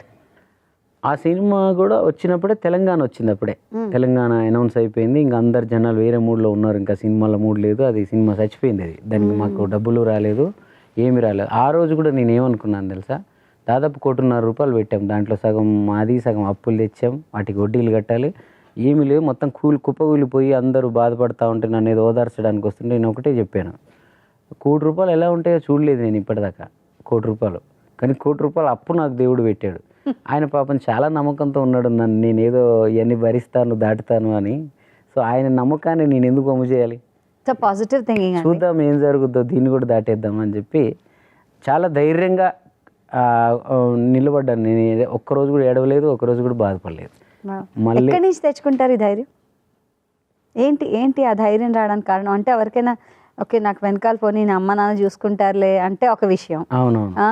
లేదు ఇంకా నేను అంటే నార్మల్లీ నాకు రెండే పీపుల్కి ధైర్యం ఎక్కువ ఉంటుంది. ఒకళ్ళకి బాగా డబ్బులు ఉన్న వాళ్ళకి ధైర్యం ఉంటుంది, లేకపోతే ఏమీ లేని వాడికి ధైర్యం ఉంటుంది. ఎందుకంటే నేను పోగొట్టుకునేది ఏం లేదు కదా. అంతే, నా రెండోది. అంతేనా? అంటే నా నమ్మకం ఏంటంటే మనకి ఎంత పెద్ద కష్టాన్ని దేవుడు పెట్టాడంటే అంతకంటే గొప్పది ఏదో మనకి ఇస్తున్నాడని అర్థం. అది నేను ఎప్పుడు నమ్ముతా. మనకి ఇప్పుడు ఎగ్జాంపుల్ మీరు చూడండి, మా తమ్ముడు చనిపోయినాడు. మా తమ్ముడు చనిపోయి నేను డిప్రెషన్లో బాధలో నేను ఏంటబ్బా నేను అని ఏదేదో ఉంటున్న క్రమంలో విమానం సినిమా ఇచ్చాను. నేను ఆ విమానం సినిమా ఆఫీస్కి వెళ్ళలేదు, వాళ్ళని అడగలేదు, వాళ్ళ చుట్టూ తిరగలేదు. సినిమా అని మ్యూజిక్ డైరెక్టర్గా పట్టుకోవడం అనేది నేను చాలా నాకు బాగా తెలిసిన వాళ్ళని కూడా పట్టుకోలేకపోయా. లాస్ట్ దాకా వచ్చి మిస్ అయిన సినిమాలు ఉండుండే, మనకు వచ్చేది మనకే వస్తుంది. అంటే ఆ సమయంలో మనకు బాధ ఇచ్చాడు, ఆ సమయంలో ఒక మంచి కూడా చేస్తాడు. అందుకే నేను అదే అంటాను, నీకైనా సంబరం కాగానే ఫ్రెండ్స్ అందరిని పిలిచి పార్టీలు ఇచ్చి నేను నా అంటేవాడు తోపులేడని గల్లాలు ఎగరేస్తావు, మరి బాధ వచ్చినప్పుడు కూడా ఎందుకు దాన్ని ఎగిరేవు? బాధ వచ్చినప్పుడు కూడా ఎందుకు అరే నాకే వచ్చింది ఇంతమందిలో నేనే మగాన్ని నేను ఎందుకు అనుకోను? అంటే అది వస్తే ఎప్పుడు అదే ఇస్తాడా దేవుడు? ఇవ్వడు కదా. సో ఇది తట్టుకుంటే అది ఇస్తాడంటాడు. సో అలాగా అంటే మనం బాధ నేర్పినంత గొప్ప విషయాలని, ఎప్పుడు ఓటమి నేర్పినంత గొప్ప విషయాలని విజయాలు నేర్పవు. విజయంలో ఉన్నప్పుడు మనకు అన్ని తెలుసు, అన్ని మర్చిపోతాం కాదు, మనకు అన్ని తెలుసు అని మనం అనుకుంటాం. మనకి ఎవడు సలహాలు ఇవ్వడానికి కూడా రాడు.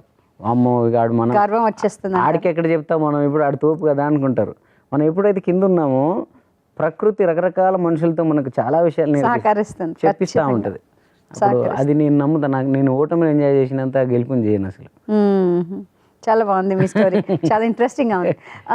ఇంకో విషయం చెప్పండి, ఓకే ఒక సినిమా తీశారు అయిపోయింది, దాని తర్వాత మళ్ళీ మీరు సాహిత్యంలోకి వెళ్ళారా లేకపోతే సంగీతం చేద్దాం ఏమనుకున్నారు? స్ట్రగుల్స్లో చాలా వరకు నాకు జీవితం అర్థమైపోయింది. నా చుట్టూ ఎవరూ లేరు, అందరు నన్ను వదిలేసి నా బాయ్తో సహా వెళ్ళిపోయారు. అసలు నా బ్యాంక్ ఎక్కడ ఉంటుందో నాకు తెలియదు, నా టిఫిన్ యాడ్ తెచ్చుకోవాలో నాకు తెలియదు. అంటే అందరు నాకు అట్లా ఉండేవాళ్ళు, చుట్టూ మంది మార్బలం. ప్రతిరోజు నా ఆఫీస్లో 20 మంది ఉంటే 20 మంది తినేవాళ్ళు. నేను మన వాళ్ళకి ఒకటే చెప్పేది, నేను వందే మాత్రం స్టూడియోలో ఆయుధం సినిమా పాట రాసేటప్పుడు 3 రోజులు అన్నం తినుకుంటున్నాను. నేను నా కళ్ళ ముందు అందరు తింటున్నారు, నేను నా పాట ఓకే అవ్వలేదు కాబట్టి నన్ను ఎవడు తినమని అడగట్లేరు అక్కడ. సో నేను మంచినీళ్ళు తాగుతూ ఉన్నాను అక్కడ.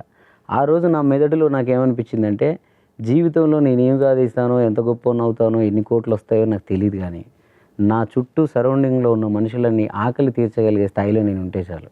ఇది ఒకటి పెట్టుకున్నా, అది ఈ రోజుకి నేను పాటిస్తా. నా ఆఫీస్కి ఎవరు వచ్చినా, వాళ్ళ పని మీద వచ్చినా, నా పని మీద వచ్చినా, నా మేనేజర్లకు అందరికి ఒకటే చెప్తా, మీరు ఎవరు వస్తే వాళ్ళకి అన్నం తినండి అని అడగండి అంతే. మన దగ్గరకు వచ్చినోడు ఎవడు ఈ చుట్టుపక్కల ఎక్కడ మెస్ ఉంది, ఎక్కడ రెస్టారెంట్ ఉందని ఎత్తుకో.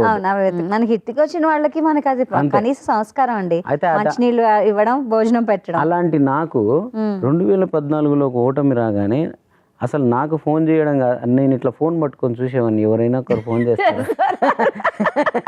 అంటే ఇన్ని కాంటాక్ట్స్లలో ఒక్కరన్నా నాకు తిన్నావా, ఉన్నావా, అసలు ఇంత పెద్ద కష్టం వచ్చింది, సూసైడ్ చేసుకున్నాడా, ఈ మనిషి ఉన్నాడా లేడా అని కూడా అడిగేవాడు లేడు.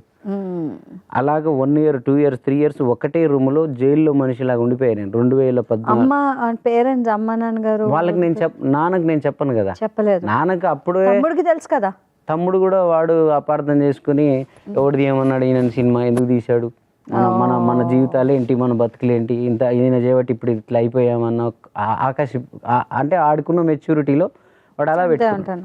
అందుకని అతను దూరం అయిపోయి ఆయన పైన ఆయన చేసుకుంటున్నాడు, మానసికంగా కొంచెం అప్పుడు నేను మళ్ళీ ఓహో మనకు వచ్చిన పని మనం చేయక మనం ఏదో తప్పు చేసాము, మనం అనవసరంగా మనకు తెలియని దాంట్లో వెళ్ళి పెట్టాము, డిస్టర్బ్ అయిపోయాము. సో అయిపోయింది కదా అని మనం అనుకుని ఏం చేయలేము. ఇప్పుడు నాకు అర్థమైంది, నా చేతిలో మ్యూజిక్ పాట తప్ప ఇంకా ఏమీ లేదు. అలాంటి పరిస్థితుల్లో అండి చెప్పండి, మీ మెంటల్ స్టేట్ ఆఫ్ మైండ్ ఎలా ఉంటుంది? అంటే చాలా మంది అలాంటి టైంలో చాలా చెడ్డ పనులు చేయడం, లైక్ తాగేయడమో, లేకపోతే ఎక్కువ సిగరెట్లు కాల్చేయడమో, లేకపోతే అంటే అనకూడదు ఆన్ స్టేజ్, కానీ లేకపోతే సూసైడల్ యాక్ట్స్, అలాంటి డిప్రెసింగ్ యాక్ట్స్ చేస్తూ ఉంటారు సాధారణంగా. బికాజ్ అంత లాస్ ఉంది, అవన్నీ మనం తీర్చాలి. అలాంటి టైంలో మీ స్టేట్ ఆఫ్ మైండ్ అంత పాజిటివ్గా ఉంచుకోవడానికి మీరు ఏం చేశారు? అసలు ఏంటి మీ ఆలోచన ఏంటి ఆ టైంలో? నేను అదే అప్పుడు కూడా ఒక 1-2 years నేను ట్రై చేశాను సినిమాలకి.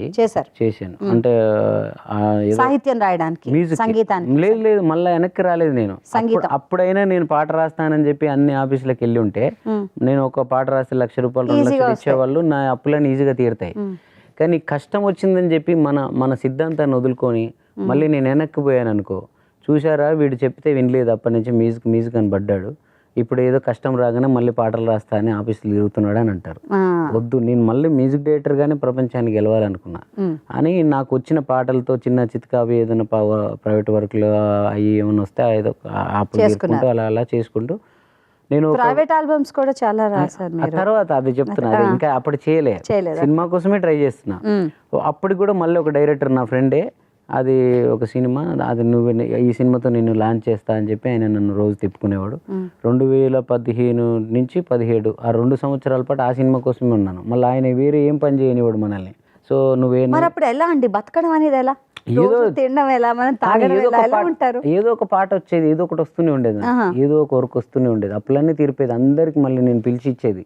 నాకు ఎక్కడి నుంచి అయినా 1,00,000 రూపాయలు వచ్చినాయి అనుకోండి, ఆ 1,00,000 ఇచ్చేది, రూపాయి కూడా నా జేబులో ఉంచుకోకుండా, ముందు నువ్వు తీసుకొని పోరా, నన్ను నమ్మి ఇచ్చావు నువ్వు, ఆ టైంకి తీసుకొని పో అంటే. పేపర్లు లేవు, ఏమీ లేవు, కానీ అంటే నమ్మకం అంతే.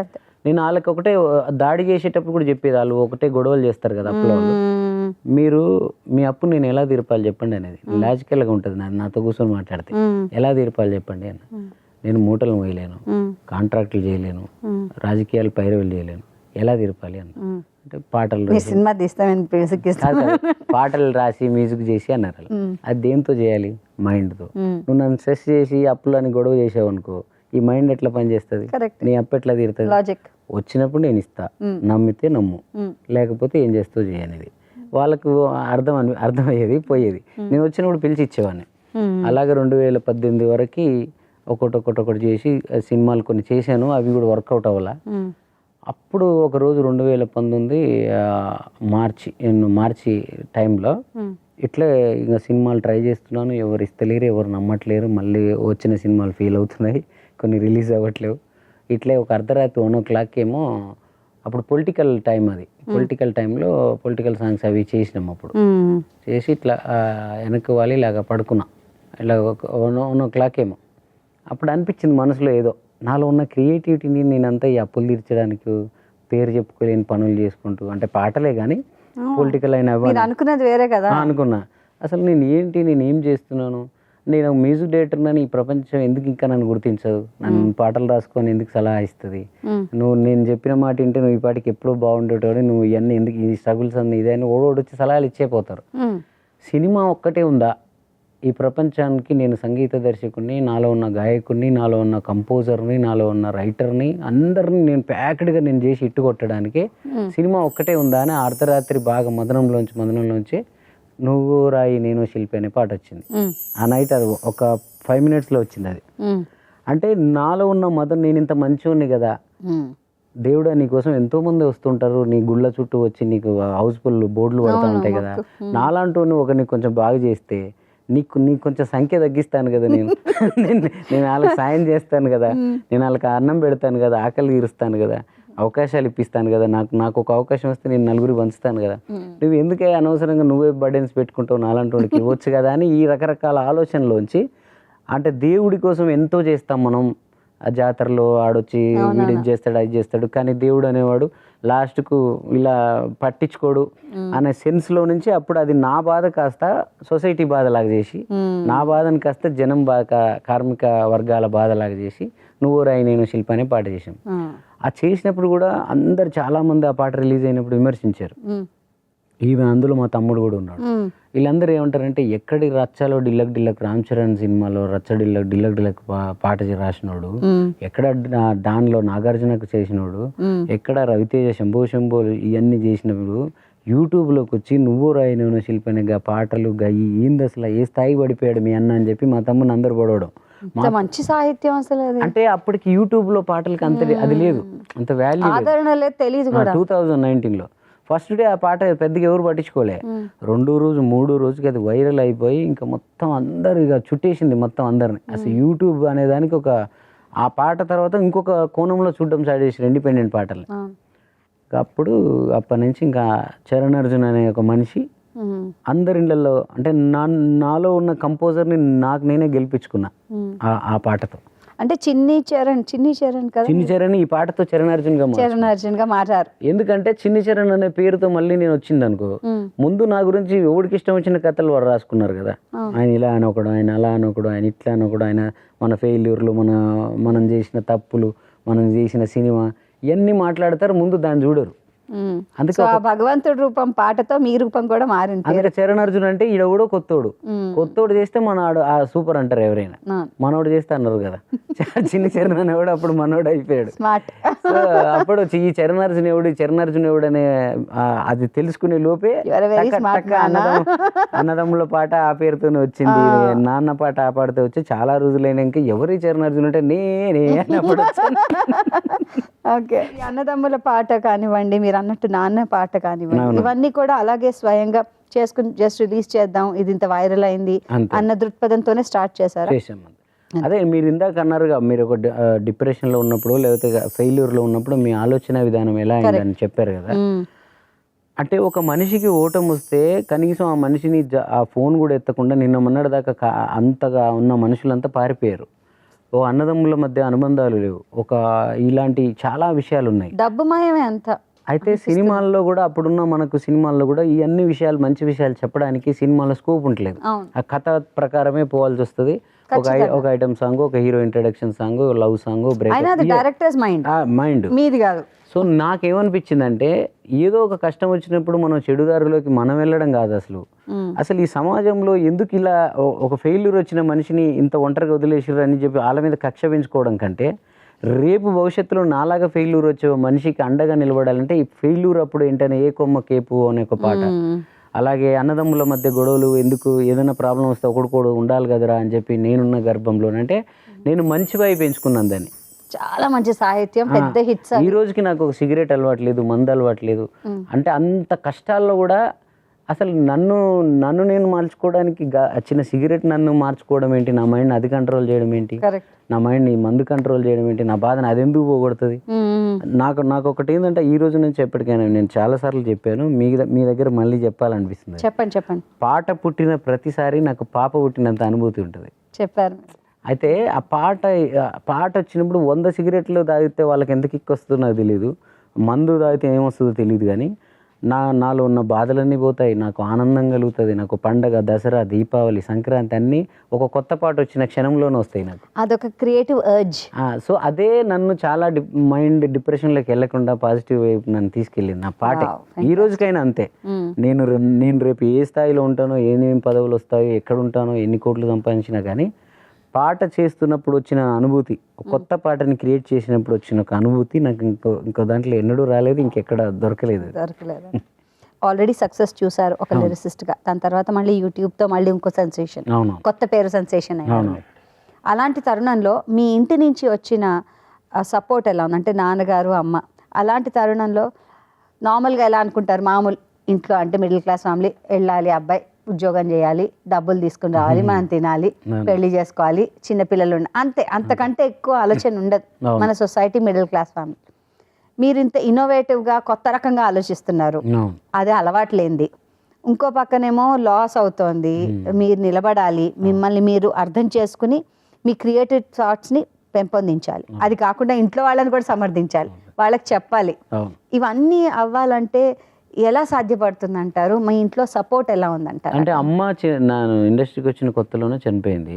అయ్యో, డాన్ ఆ టైంలోనే. సో నాన్న ఉన్నాడు, కానీ ఆవిడకి తెలుసు, కానీ మీరు చూసింది ఆడియో ఫంక్షన్ లో కొన్నిటి తీసుకొచ్చాను. స్టైల్ సినిమా అప్పుడు లారెన్స్ గారితో కూడా ఫోన్ లో మాట్లాడిచ్చాను. అంటే తృప్తిగా వెళ్ళారు. నాకు ఇంకా బాగా అమ్మ విషయంలో నాకు ఆనందం ఏంటంటే, స్టైల్ సినిమాలో మీరు వినే ఉంటారు, మెరుపై సాగరా, ఆ పాట 20 ఏళ్ళ ఏజ్ లో ఇప్పటికీ అది ఇన్స్పిరేషన్. అలాగే రా రా రా రా రమ్మంటున్న రణరంగంలో డాన్స్ల పోటీ లేదు. మేము నల్గొండలో నటరాజ్ థియేటర్ అని ఒకటి ఉంటుంది, అమ్మని తీసుకొని సినిమాకి వెళ్ళాను నేను. ఆ సినిమా అమ్మ నా పాటలు చూద్దురా అని. బయటికి రాగానే చాలా మంది మనుషులందరూ వచ్చి అమ్మని కాళ్ళు మొక్కారు. అంటే ఇలాంటి కొడుకుని అన్నావు నువ్వు, ఎంత గొప్ప పాట లేదని చెప్పి. సో ఆ రోజు ఆమె కళ్ళల్లో ఇంకా అంటే ఒక 100 ఏళ్ళకి సరిపడా ఆనందాన్ని చూసేసింది ఆమె. అంటే థియేటర్లో పబ్లిక్ వచ్చేసారు. ఇక నానంటే ఇప్పుడు అన్ని చూస్తున్నాడు అనుకోండి.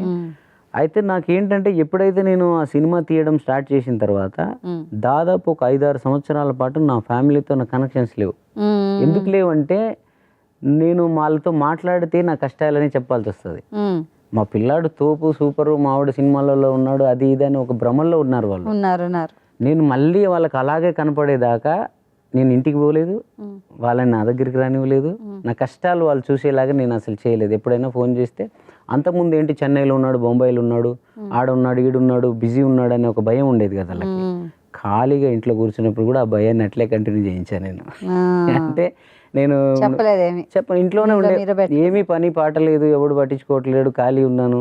అయినా కూడా మా నాన్న ఎవరో ఫోన్ చేసినా, మన అసిస్టెంట్లు పక్కన ఉంటారు కదా, సార్ బొంబాయిలో ఉన్నాడు, చెన్నైలో ఉన్నాడు, వేరే సినిమా వర్క్ మీద పోయాడు.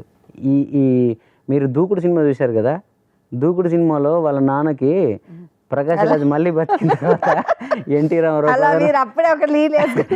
రామారావు ప్రధానమంత్రి అయిపోయాడు నాన్న, లేకపోతే ఈయన ఇది అయినాడు అదే నేను చూపిస్తుంటారు కదా. సేమ్ నేను మా ఇంట్లో నా కష్టాలు ఏవి కూడా అంటే వాళ్ళకి చెప్పడం ద్వారా ఏమీ అంత మెచ్యూరిటీ కూడా లేదు. మా నాన్న నా మీదే డిపెండ్ అయ్యి బతుకుతున్నట్టు, మా నాన్న పేరుకి కానీ ఆయన నా కొడుకులాగే. నేనే ఆ కష్టాల్లో కూడా నేను అప్పులు తీసుకునేటప్పుడు కూడా మళ్ళీ మా నాన్నకి ఏం కావాలో అంటే మా నాన్నకి కావాల్సినవి నేను పంపకపోతే ఎక్కడ నా కొడుకు ఇబ్బందులో ఉన్నాడా అని మళ్ళీ ఆలోచిస్తాడేమో అని నాకు లేకున్నా పర్లేదు నాన్న పంపించటోని. నా దగ్గర 1000 రూపాయలు ఉన్నాయనుకోండి, ఫస్ట్ నాన్న కొట్టేసేటోని, నాది రేపటి నా సంగతి నేను తర్వాత. పెళ్ళి కూడా కాలేదు నాకు అప్పుడు. సో ఇదే తెలుసుకోవాలి, నేను అది కవర్ తెలుసుకోవాలి. ఎందుకంటే ఫస్ట్ ఇప్పుడంతా జెన్జీ నేను నేను నేను నాకు ఫోన్ కావాలి, నాకు ఇది కావాలి అన్నారు, జెన్జీలో ఉన్నారు కదా. సో ఈ రోజుకి మా నాన్న నేను ఎలా చూసుకుంటా అంటే, ఈ రోజుకి నాకు డబ్బులు లెక్క పెట్టడం రాదు. మీరు నాకు ₹1,00,000 ఇచ్చారనుకోండి, మా నాన్ననే తీసుకోమంటాను. అది ఎక్కడ ఇవ్వాలో ఏం ఖర్చులు పెట్టాలో ఈ మధ్య ఒక ఇల్లు కొనుక్కున్నాము, నల్గొండలో ఏదో ఫ్లాట్, అన్నీ కూడా నేను అవి కూడా చూడలేదు వెళ్ళి. అంటే మా నాన్నకేంది, ఇది నా కొడుకు నేనేదో చేస్తున్నాను అనే ఫీల్ రావద్దు కదా, నీదే, నువ్వే మాట్లాడు, ఓనర్లతో మాట్లాడు, నువ్వే కొనేసి, డబ్బులు నువ్వే కట్టే, నువ్వే రిజిస్ట్రేషన్ కూడా నువ్వే చేసేసి. అంటే అలా ఆయనకేంది, అమ్మ లేకుండా ఇన్నోళ్ళు ఉన్నాడు, సడన్గా 3 కొడుకులు ఉన్నా కూడా ఒకటి చనిపోయాడు లాస్ట్ వాడు, చాలా బాధలో ఉంటాడు. ఆ బాధని పోగొట్టడం కోసం ఆ మనిషిని ఎప్పుడు బిజీగా ఉంచుతుంటా నేను. బిజీగా ఉంచడంతో పాటు అది కూడా ఒక పనే కదా, బిజీగా ఉంచడంతో పాటు ఆయనకు ఓనర్షిప్ ఇస్తుంటాను. ఆయనే మొత్తం, నీదే అంతా ఇది అని. అంతే కదా, అంటే నేనేదో పెడుతున్నాను నాన్నకని కాకుండా నానే నాది చూసుకుంటున్నాడు మొత్తం. నాన్న లేకపోతే మనం లేవనే అది ఉంటుంది ఆయన. అలాంటప్పుడు మన స్ట్రగుల్స్, మన కష్టాలు, మన బాధలు వాళ్ళకి అర్థము కాదు. ఆ చెప్పడం ద్వారా అక్కడి నుంచి మనకి ఏదో రాదు. సో అనవసరంగా ఎందుకు, మా ఆవిడకి ఎప్పుడు రాదు. సెన్స్ ఆఫ్ మెచ్యూరిటీ అది ఎలా అండి, ఎలా how does it come? Normally ఏదైనా వస్తే ఫస్ట్ అమ్మ నాన్నకి వెళ్ళి చెప్పడమో, లేకపోతే అంటే నా దురదృష్టమో అదృష్టమో తెలియదు, కానీ నా లోపల ఏం జరిగినా పంచుకోవడానికి ఒక మనిషి ఎవరు లేరు అసలు. ఎందుకు లేరంటే సినిమా ఫీల్డ్ లో అలాగే ఉంటారేమో. ఎందుకు లేరంటే ప్రతి ఒక్కరు వాళ్ళకి బాధ వస్తే చరణ్ అర్జున్ దగ్గర పోదాం, 2 మాటలు చెప్తాడని చెప్పి నా దగ్గరికి వస్తారు వాళ్ళు. నా పాటలు వింటారు, నేను ఇచ్చే వాయిస్ ఓవర్లు, సందేశాలన్నీ వింటుంటారు కదా. అరే మనం చెప్పే అదేమో, మనము అవతల వాళ్ళని మోటివేట్ చేయాలేమో, మనము అది కోరుకోవద్దు అవతల వాళ్ళ నుంచి. మనం మీకు ఒక ఎగ్జాంపుల్ చెప్తాను. ఒక లీడరు తను ఎప్పుడు పాటలు చేసినా కూడా ఆ పాటల వరకే డబ్బులు ఇచ్చి, మీకు ఏదైనా అవసరం ఉంటే పనులు చేయించుకోండి అయ్యా, మీరు కూడా అందరిలాగా డబ్బులు అడతారేంటి అనేవాడు. అడితే మంచోడే, నిజంగా చేస్తాడు అడిగితే ఆయన, అంత మంచి లీడర్ ఆయన. ఏం పనులు చేయించుకోవాలో నాకు తెలియదు, నాకు సినిమాలు తప్ప పాటలు తప్ప మనకి ఏం పనులు, పొలిటికల్ లీడర్లతో ఏం పనులు ఉంటాయని నాకే అర్థం కాదు. సో ఇప్పుడు కొంత అర్థమవుతుంది, కానీ అప్పుడు అర్థం కాకపోయేది. నేను ఈ సినిమా తీసి డబ్బులు ఇబ్బందులు ఉన్నప్పుడు ఆ వడ్డీలు కట్టడానికి, డబ్బులు కట్టడానికి సమ్ అమౌంట్ ఏదో, అది దానికోసం నేను ఇబ్బందులు పడుతున్నాను, నా క్రియేటివ్ బ్రెయిన్ డిస్టర్బ్ అవుతుంది. ఇదంతా ఎందుకు, ఆయన ఎప్పుడు అనేవాడు కదా, నీకు ఎప్పుడన్నా ఏదైనా పని చేయించుకోండి, ఏదైనా అవసరం వస్తే అడగండి అని. ఒకసారి ఆయన దగ్గరికి వెళ్ళి నా కష్టం చెప్పుకుంటే, ఒకే రోజులో అయిపోతుంది ఇది కష్టం, రేపటి నుంచి రెగ్యులర్గా వెళ్ళిపోవచ్చు లైఫ్లో అని చెప్పి నేను ఆయన దగ్గరికి వెళ్ళాను. చాలామంది అడవుడు ఉన్నారు, ఆయన వాళ్ళ వైఫ్ని, వాళ్ళ కొడుకుని అందరం పిలిచి, ఇగో చిన్న వచ్చాడు చూడండి మన ఇంటికి, మన పాటలు చేసి ఇతని పాట వల్లే మనం గెలిచామని చెప్పి ఇలా అందరిని నన్ను హైలైట్ చేశాడు. అంటే ఇంత ఇమేజ్ ఉంది ఇక్కడ, మనం ఇప్పుడు నేను ఏదో దిగాలుగా ఇప్పుడు నా జీవితం ఏదో ఇట్లా అయిపోయిందని చెప్పి ఇప్పుడు చెప్పాలా అని కొద్దిసేపు ఆలోచించాక ఒక్కటే మనసులో అనుకున్నా, ఈ కష్టం ఇప్పుడు వచ్చింది నాకు, ఇది మళ్ళీ ఎప్పుడు వస్తుందో, అది వస్తుందో రాదు కూడా ఇక, ఎందుకంటే అన్నీ అర్థమైపోయినాయి ఇప్పుడు కదా. సో లైఫ్లో ఎప్పుడైనా నువ్వు ఎంత కింద పడిపోయి కూడా మళ్ళీ లేచావు అని మీడియా వాళ్ళు, ఇంటర్వ్యూలు, జనాలు, పుస్తకాలు రాసి జనాలు మాట్లాడుతున్నప్పుడు ఏం లేచాను నేను, ఏం కష్టపడ్డాను, అక్కడికి వెళ్ళాను, ఎవరో ఒకరి దగ్గరికి వెళ్ళాను, లీడర్ ఆశ్రయం పొందాను, ఆయన డబ్బులు తెస్తే నేను నా కష్టం తీర్చుకున్నాను, మళ్ళీ అయ్యానని ఇలాగే నా అంతరాత్మ నాకు గిల్టీ ఫీల్ అవుతుంది కదా. విజయాలు అందరికీ వస్తాయి, అందరూ డబ్బులు కూడా పెట్టుకుంటారు, అందరూ గొప్పలుగా మాట్లాడతారు. ఈ కష్టాన్ని నేను ఎట్లా దాటుతానో చూద్దాం, ఇది అసలు మనం ఎలా దాటగలం చూద్దాం, ఎందుకు నేను అడిగేది అని చెప్పి ఎలా రాయల్గా వచ్చానో అలా రాయల్గా అక్కడి నుంచి వెళ్ళిపోయాను. తర్వాత నేను నా కష్టార్జితాలతో నేను ఒక్కొక్కటి దాటుకుంటూ వచ్చినాక ఇప్పుడు వెనక్కి వెళ్ళి చూస్తే నాకు చాలా హ్యాపీగా ఉంది. నిజంగా ఆ రోజు కానీ ఆయన అడిగి ఉంటే ఏం ఉండకపోయింది, మెట్టు దిగిన ఒక ఫీలింగ్ ఉంటుంది, మెట్టు దిగిన ఉండేది, ఎక్కడో ఏముంది నేనేం చేశాను అనే ఫీలింగ్ ఉండేది. సో అందుకే నేను ఇందాక చెప్పాను కదా, ఎప్పుడు స్ట్రగుల్స్ నేను ఎంజాయ్ చేస్తాను, అందుకే ఆ స్ట్రగుల్స్ నేను ఎవరితో పంచుకోను కూడా. ఇప్పుడు అది నేను ఎంజాయ్ చేస్తున్నాను ఆటోమేటిక్గా. నేను నిన్ననే ఎక్కడో చదివాను, నీ దగ్గర ఉన్నంత వరకే అది రహస్యం, ఎదుటి వాళ్ళ చెవిలోకి వెళ్ళిన తర్వాత అది హాస్యం. అంతే, ఖచ్చితంగా. అది మనం ఆడు ఎలా అర్థం మనం చెప్పిన దాన్ని వాడు అర్థం చేసుకున్న దాన్ని బట్టి ఉంటుంది తప్ప మనం చెప్పిన దాన్ని చెప్పినట్టుగా ఉండదు. అది వాడి థింకింగ్ కదా, వాడు వెంటనే ఏమంటాడు అసంటు పోయి, చరణార్జున్ పని అయిపోయిందిరా మొత్తం అంటే ప్రజలు ఎప్పుడు మన బాగు కంటే మన బాధ వినడానికి ఇష్టపడతారు చాలామంది. అంటే మన చుట్టూ ఉన్న ప్రజలు కూడా, మన సొంత వాళ్ళైనా కూడా మనం బాగున్నామనే విషయాలు వినడానికి వాళ్ళకి ఇష్టం ఉండదు.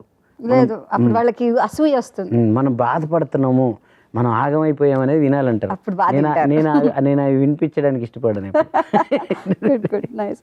సో యూట్యూబ్ చేసిన తర్వాత దాని తర్వాత మళ్ళీ మీ మ్యూజిక్ ఇది కరోనా టైం వచ్చింది. కరోనా టైంలో కూడా నాకు తెలిసి మీరు ఎంతో మంచి మ్యూజిక్ని మాకు అందజేశారు. అది ఎలాగా? అదే నేను వరుసగా 4-5 పాటలు హిట్ అయిన తర్వాత ఇంకా మళ్ళీ ఫామ్లోకి వచ్చాను నేను. ఇంకా అందరి దగ్గరికి వెళ్ళి రికగ్నిషన్ అయ్యి మళ్ళీ సినిమాలు చేయాలనే పరిస్థితి వచ్చినప్పుడు నువ్వు మన బ్యాడ్ టైం కరోనా వచ్చింది. అసలు సినిమాలే ఆగిపోయినాయి. ఆగిపోయిన తర్వాత అప్పుడు అనిపించింది ఎలాగ నాకు రూట్ పడింది, నేను చెప్తే ప్రజలు వింటున్నారు, మంచి మంచి మాటలు చెప్పి కూడా ఇట్టు కొట్టగలుగుతున్నాం మనం. అప్పుడు నన్ను చాలా మంది సలహాలు ఇచ్చారు, యూట్యూబ్లోకి వెళ్ళావు ఫోక్ సాంగ్లు చేయి, అమ్మాయిలని మంచిగా పెట్టి చేస్తే ఇంకా వ్యూస్ వస్తాయి అనేవాళ్ళు. దానికి చాలా మంది ఉన్నారు, నేను మంచిగా చెప్పే సక్సెస్ కొడతానని చెప్పి ఇలా చెప్తూ కరోనా టైంలో అందరికి ఎంటర్టైన్ టైం లేనప్పుడు కూడా హైదరాబాద్ నుంచి అందరు వెళ్ళిపోవాలి, హైదరాబాద్లో కరోనా ఎక్కువ ఉన్నప్పుడు హైదరాబాదే పాట పాడితే ఎలా ఉంటుందని.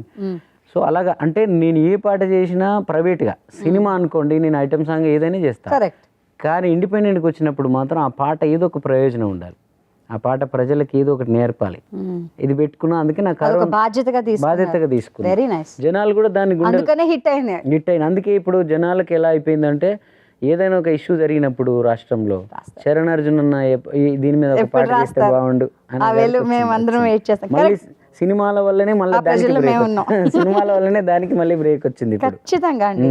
అంటే ఇప్పుడు మీరు అన్నట్టు ప్రైవేట్ సాంగ్స్ ఒరవడి పెరిగింది, అర్థం పెరిగింది, అండ్ ప్రజలు అలాంటివే ఎక్స్పెక్ట్ కూడా చేస్తున్నారు. బికాజ్ ఇప్పుడు ఇమోషన్స్ అన్ని తక్కువైపోతున్నాయి, వాల్యూస్ తక్కువైపోతున్నాయి.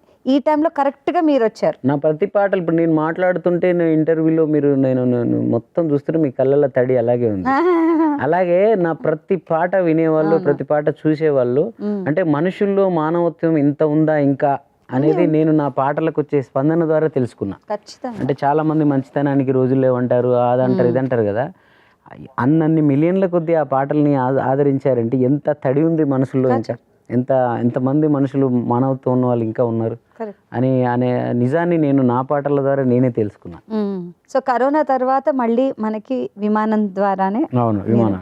ఇప్పుడు నెక్స్ట్ ఏం చేయబోతున్నారు? విమానం సినిమా తర్వాత చాలా సినిమాలు వచ్చాయండి, బట్ నేను మధ్యలో మళ్ళీ కొంచెం ఒక సినిమా ఏదో 2 చిన్న సినిమాలు చేసినా అవి అంతగా వర్కౌట్ అవ్వలేదు. ఇప్పుడు లగ్గం అని ఒక సినిమా చేస్తాను. లగ్గం. అలాగే ఇప్పుడు కొన్ని పెద్ద కంపెనీస్ కూడా మాట్లాడుతున్నారు. చాలా బాగా చెప్పారు. చాలా చాలా బాగుంది మిమ్మల్ని ఇలా కలుసుకోవడం అండ్ మీ మరో కోణం చూడడం. నీ మ్యూజిక్ కోణం మాత్రమే మా అందరికీ తెలుసు, ప్రేక్షకులందరికీ కూడా. కానీ ఇవాళ ఇంత పెద్ద స్థాయికి వచ్చి ఇవాళ ఇక్కడ కూర్చుని ఇలా మాట్లాడుతున్నామంటే మీరు ఎంత ఎదిగినా ఇంత ఒదిగి ఉండడం అనే ఒక గొప్ప లక్షణం ప్రత్యక్షంగా చూస్తున్నాం ఇవాళ. చాలా చాలా సంతోషంగా. నేను ఎంత ఓకే కానీ ఇది విభేదిస్తాను. నేను ఎదిగాను, నేను ఎంత ఎదిగాను నాకు అస్సలు నాకు గుర్తు కూడా ఉండదు. అది నేను ఆ వర్క్ చేసేటప్పుడు మాత్రమే నేను అసాధారణంగా ఆలోచిస్తా, చాలా గొప్పగా ఆలోచిస్తా. వర్క్ అయిపోయింది, బయటకు వచ్చానా, మీరు నా ఆఫీసులోకి వచ్చి చూడండి, నాకు అన్నీ సరఫరా చేసి ఏదైనా నా ఫ్రెండ్స్ కానీ వాళ్ళు ఈ మధ్య మా సన్నీ అని అనిల్ అని వెళ్తే మాదొక బ్యాచ్ ఉంది ఈ మధ్య, నన్ను మోటివేట్ చేస్తూ నాకు కొంత నా వరకే తెలుసు, నాకు పాట చేయడం పని చేయడమే తెలుసు, అసలు బతకడం ఏంటి డబ్బులు సంపాదించడం ఏంటి కూడా తెలియదు నాకు. ఇవన్నీ కూడా ఈ మధ్యకాలం నాకు ఇంతవరకు ఉన్న వాళ్ళు నా జీవితంలో నాకు ఎప్పుడు నేర్పలే. స్వార్థపరులు అంటే వాళ్ళ చూసుకొని పోయినారు కానీ నాకు ఇట్లా ఉండని కూడా చెప్పిన వాళ్ళు లేరు. ఈ మధ్య కాలంలో అనిల్ అన్న అని ఒక సన్నీ అని వీళ్ళ కుటుంబ సభ్యుల్లాగా నన్ను అన్ని డ్రైవ్ చేస్తూ నాకు అన్ని పాజిటివ్ చెప్తూ ఉంటారు వాళ్ళు. మేము ఎప్పుడైనా సరదాగా కూర్చున్నప్పుడు మాకు ఎవరెవరైతే అరేంజ్ చేస్తారో నా ఆఫీస్లో పిల్లలంతా వాళ్ళని అంతా పని అంతా అయిపోయినాయి, మీరు కూర్చోండ్రా అంట నేను. ఎందుకంటే మనం ఏదో పెద్ద తోపులో నేనేదో ఎదిగాననేది కల్చర్ మనకి ఎప్పుడు వచ్చిందో అప్పుడే మనిషిగా మనం పతనం అయిపోతాం. అంటే మనం హోదాలు ఉంటాయి పోతాయి, మన డబ్బులు ఉంటాయి పోతాయి, మన మనిషితనం ఎప్పటికీ పోదు, మనం ఉంటుంది. అది నేను అదొక్కటే నమ్ముతా, మానవత్వం. నేను ఫస్ట్ మనిషిని, అంటే మా అమ్మ నాన్నకి పుట్టినప్పుడు నేను ఏంటో నేను ఎప్పటికీ నేను అదే, తర్వాత వచ్చేవన్నీ వస్తాయి పోతాయి అంతే. సో అందువల్ల నేను ఏదో ఎదిగాను, ఇంత స్థాయికి వచ్చాను. ఈటీవీ కంటే మనం ఎదిగామా? ఈటీవీ అమ్మ లాంటిది ఇది. మనం ఏ స్థాయిలో ఉన్నామో రాష్ట్రపతులం అయినా కూడా ఇక్కడికి వచ్చి సంతోషంగా కూర్చొని మాట్లాడచ్చు. నా చెక్కు రామోజీరావు గారు ఇచ్చిన మొదటి చెక్కుతోనే నేను డబ్బు సంపాదించడం మొదలు పెట్టాను. సో ఇది ఎప్పుడు మనకు ఇక్కడ ఎప్పుడు మనం పిల్లలమే. ఖచ్చితంగా. మీరు అంటే నేను చాలా ఇంటర్వ్యూస్ చూశాను కానీ మీ ముందు చెప్పడం కాదు, నిజంగా అంటే నేను ఒక ఇంటర్వ్యూకి వెళ్ళినట్టు కాకుండా ఎవరో మా చుట్టాల వాళ్ళ ఇంటికి వెళ్ళి సోఫాలో కూర్చొని కాఫీ తాగుతూ మాట్లాడినట్టే. చాలా అంటే నాలో లోపల ఉన్నాయని నాకు తెలియకుండానే మీరు అలా చాలా ముద్దుగా కోవిలుగా మచ్చటగా మాట్లాడుతూ తీసేశారు. అంటే ఒక అద్భుతమైన అనుభూతిని నింపుకున్నాను ఈరోజు ఈటీవీలో ఇక్కడ మీతో గాయత్రి భార్గవి గారితో ఈ ఇంటర్వ్యూ ఉంది కదా. ఇది నేను నా పిల్లలకు కూడా నేను అరే మీ నాన్న ఏంట్రా అని చూడండి రా అంటే ఇది చూపిస్తాను. చాలా థ్యాంక్స్ అండి. చాలా బాగుంది ఇవాళ, చాలా వార్మ్త్ ఉంది, మనతనం ఉంది, చాలా నేర్చుకున్నాను. Thank you so much and we wish you all the best. Thank you. నా మనసులోని అంటే నా ప్రయాణంలో ఉన్న చిన్న చిన్న కొన్ని విలువైన విషయాలను లేకపోతే ఇతరులు నేర్చుకోగలిగేవో లేకపోతే వాళ్ళు ఇలా ఉంటే ఇంత కష్టాలు పడతామా అని చెప్పి అవాయిడ్ చేయాలనుకునేవి ఏదో ఒక విషయాలు నేను పంచుకునే అవకాశాన్ని నాకు ఈటీవీ ఇచ్చింది. నా ప్రయాణంలో నేను ఇక్కడి దాకా రావడానికి కారణమైన ప్రతి ఒక్కరికి, నా పాటని సబ్స్క్రైబ్ చేసుకున్న వాళ్ళకి, నా పాటని స్టేటస్ పెట్టిన వాళ్ళకి, నాతో ఉండే వాళ్ళకి అందరికీ, నా మ్యూజిషియన్స్కి అందరికీ మరొక్కసారి ఈటీవీ ద్వారా నేను కృతజ్ఞతలు చెప్తున్నాను.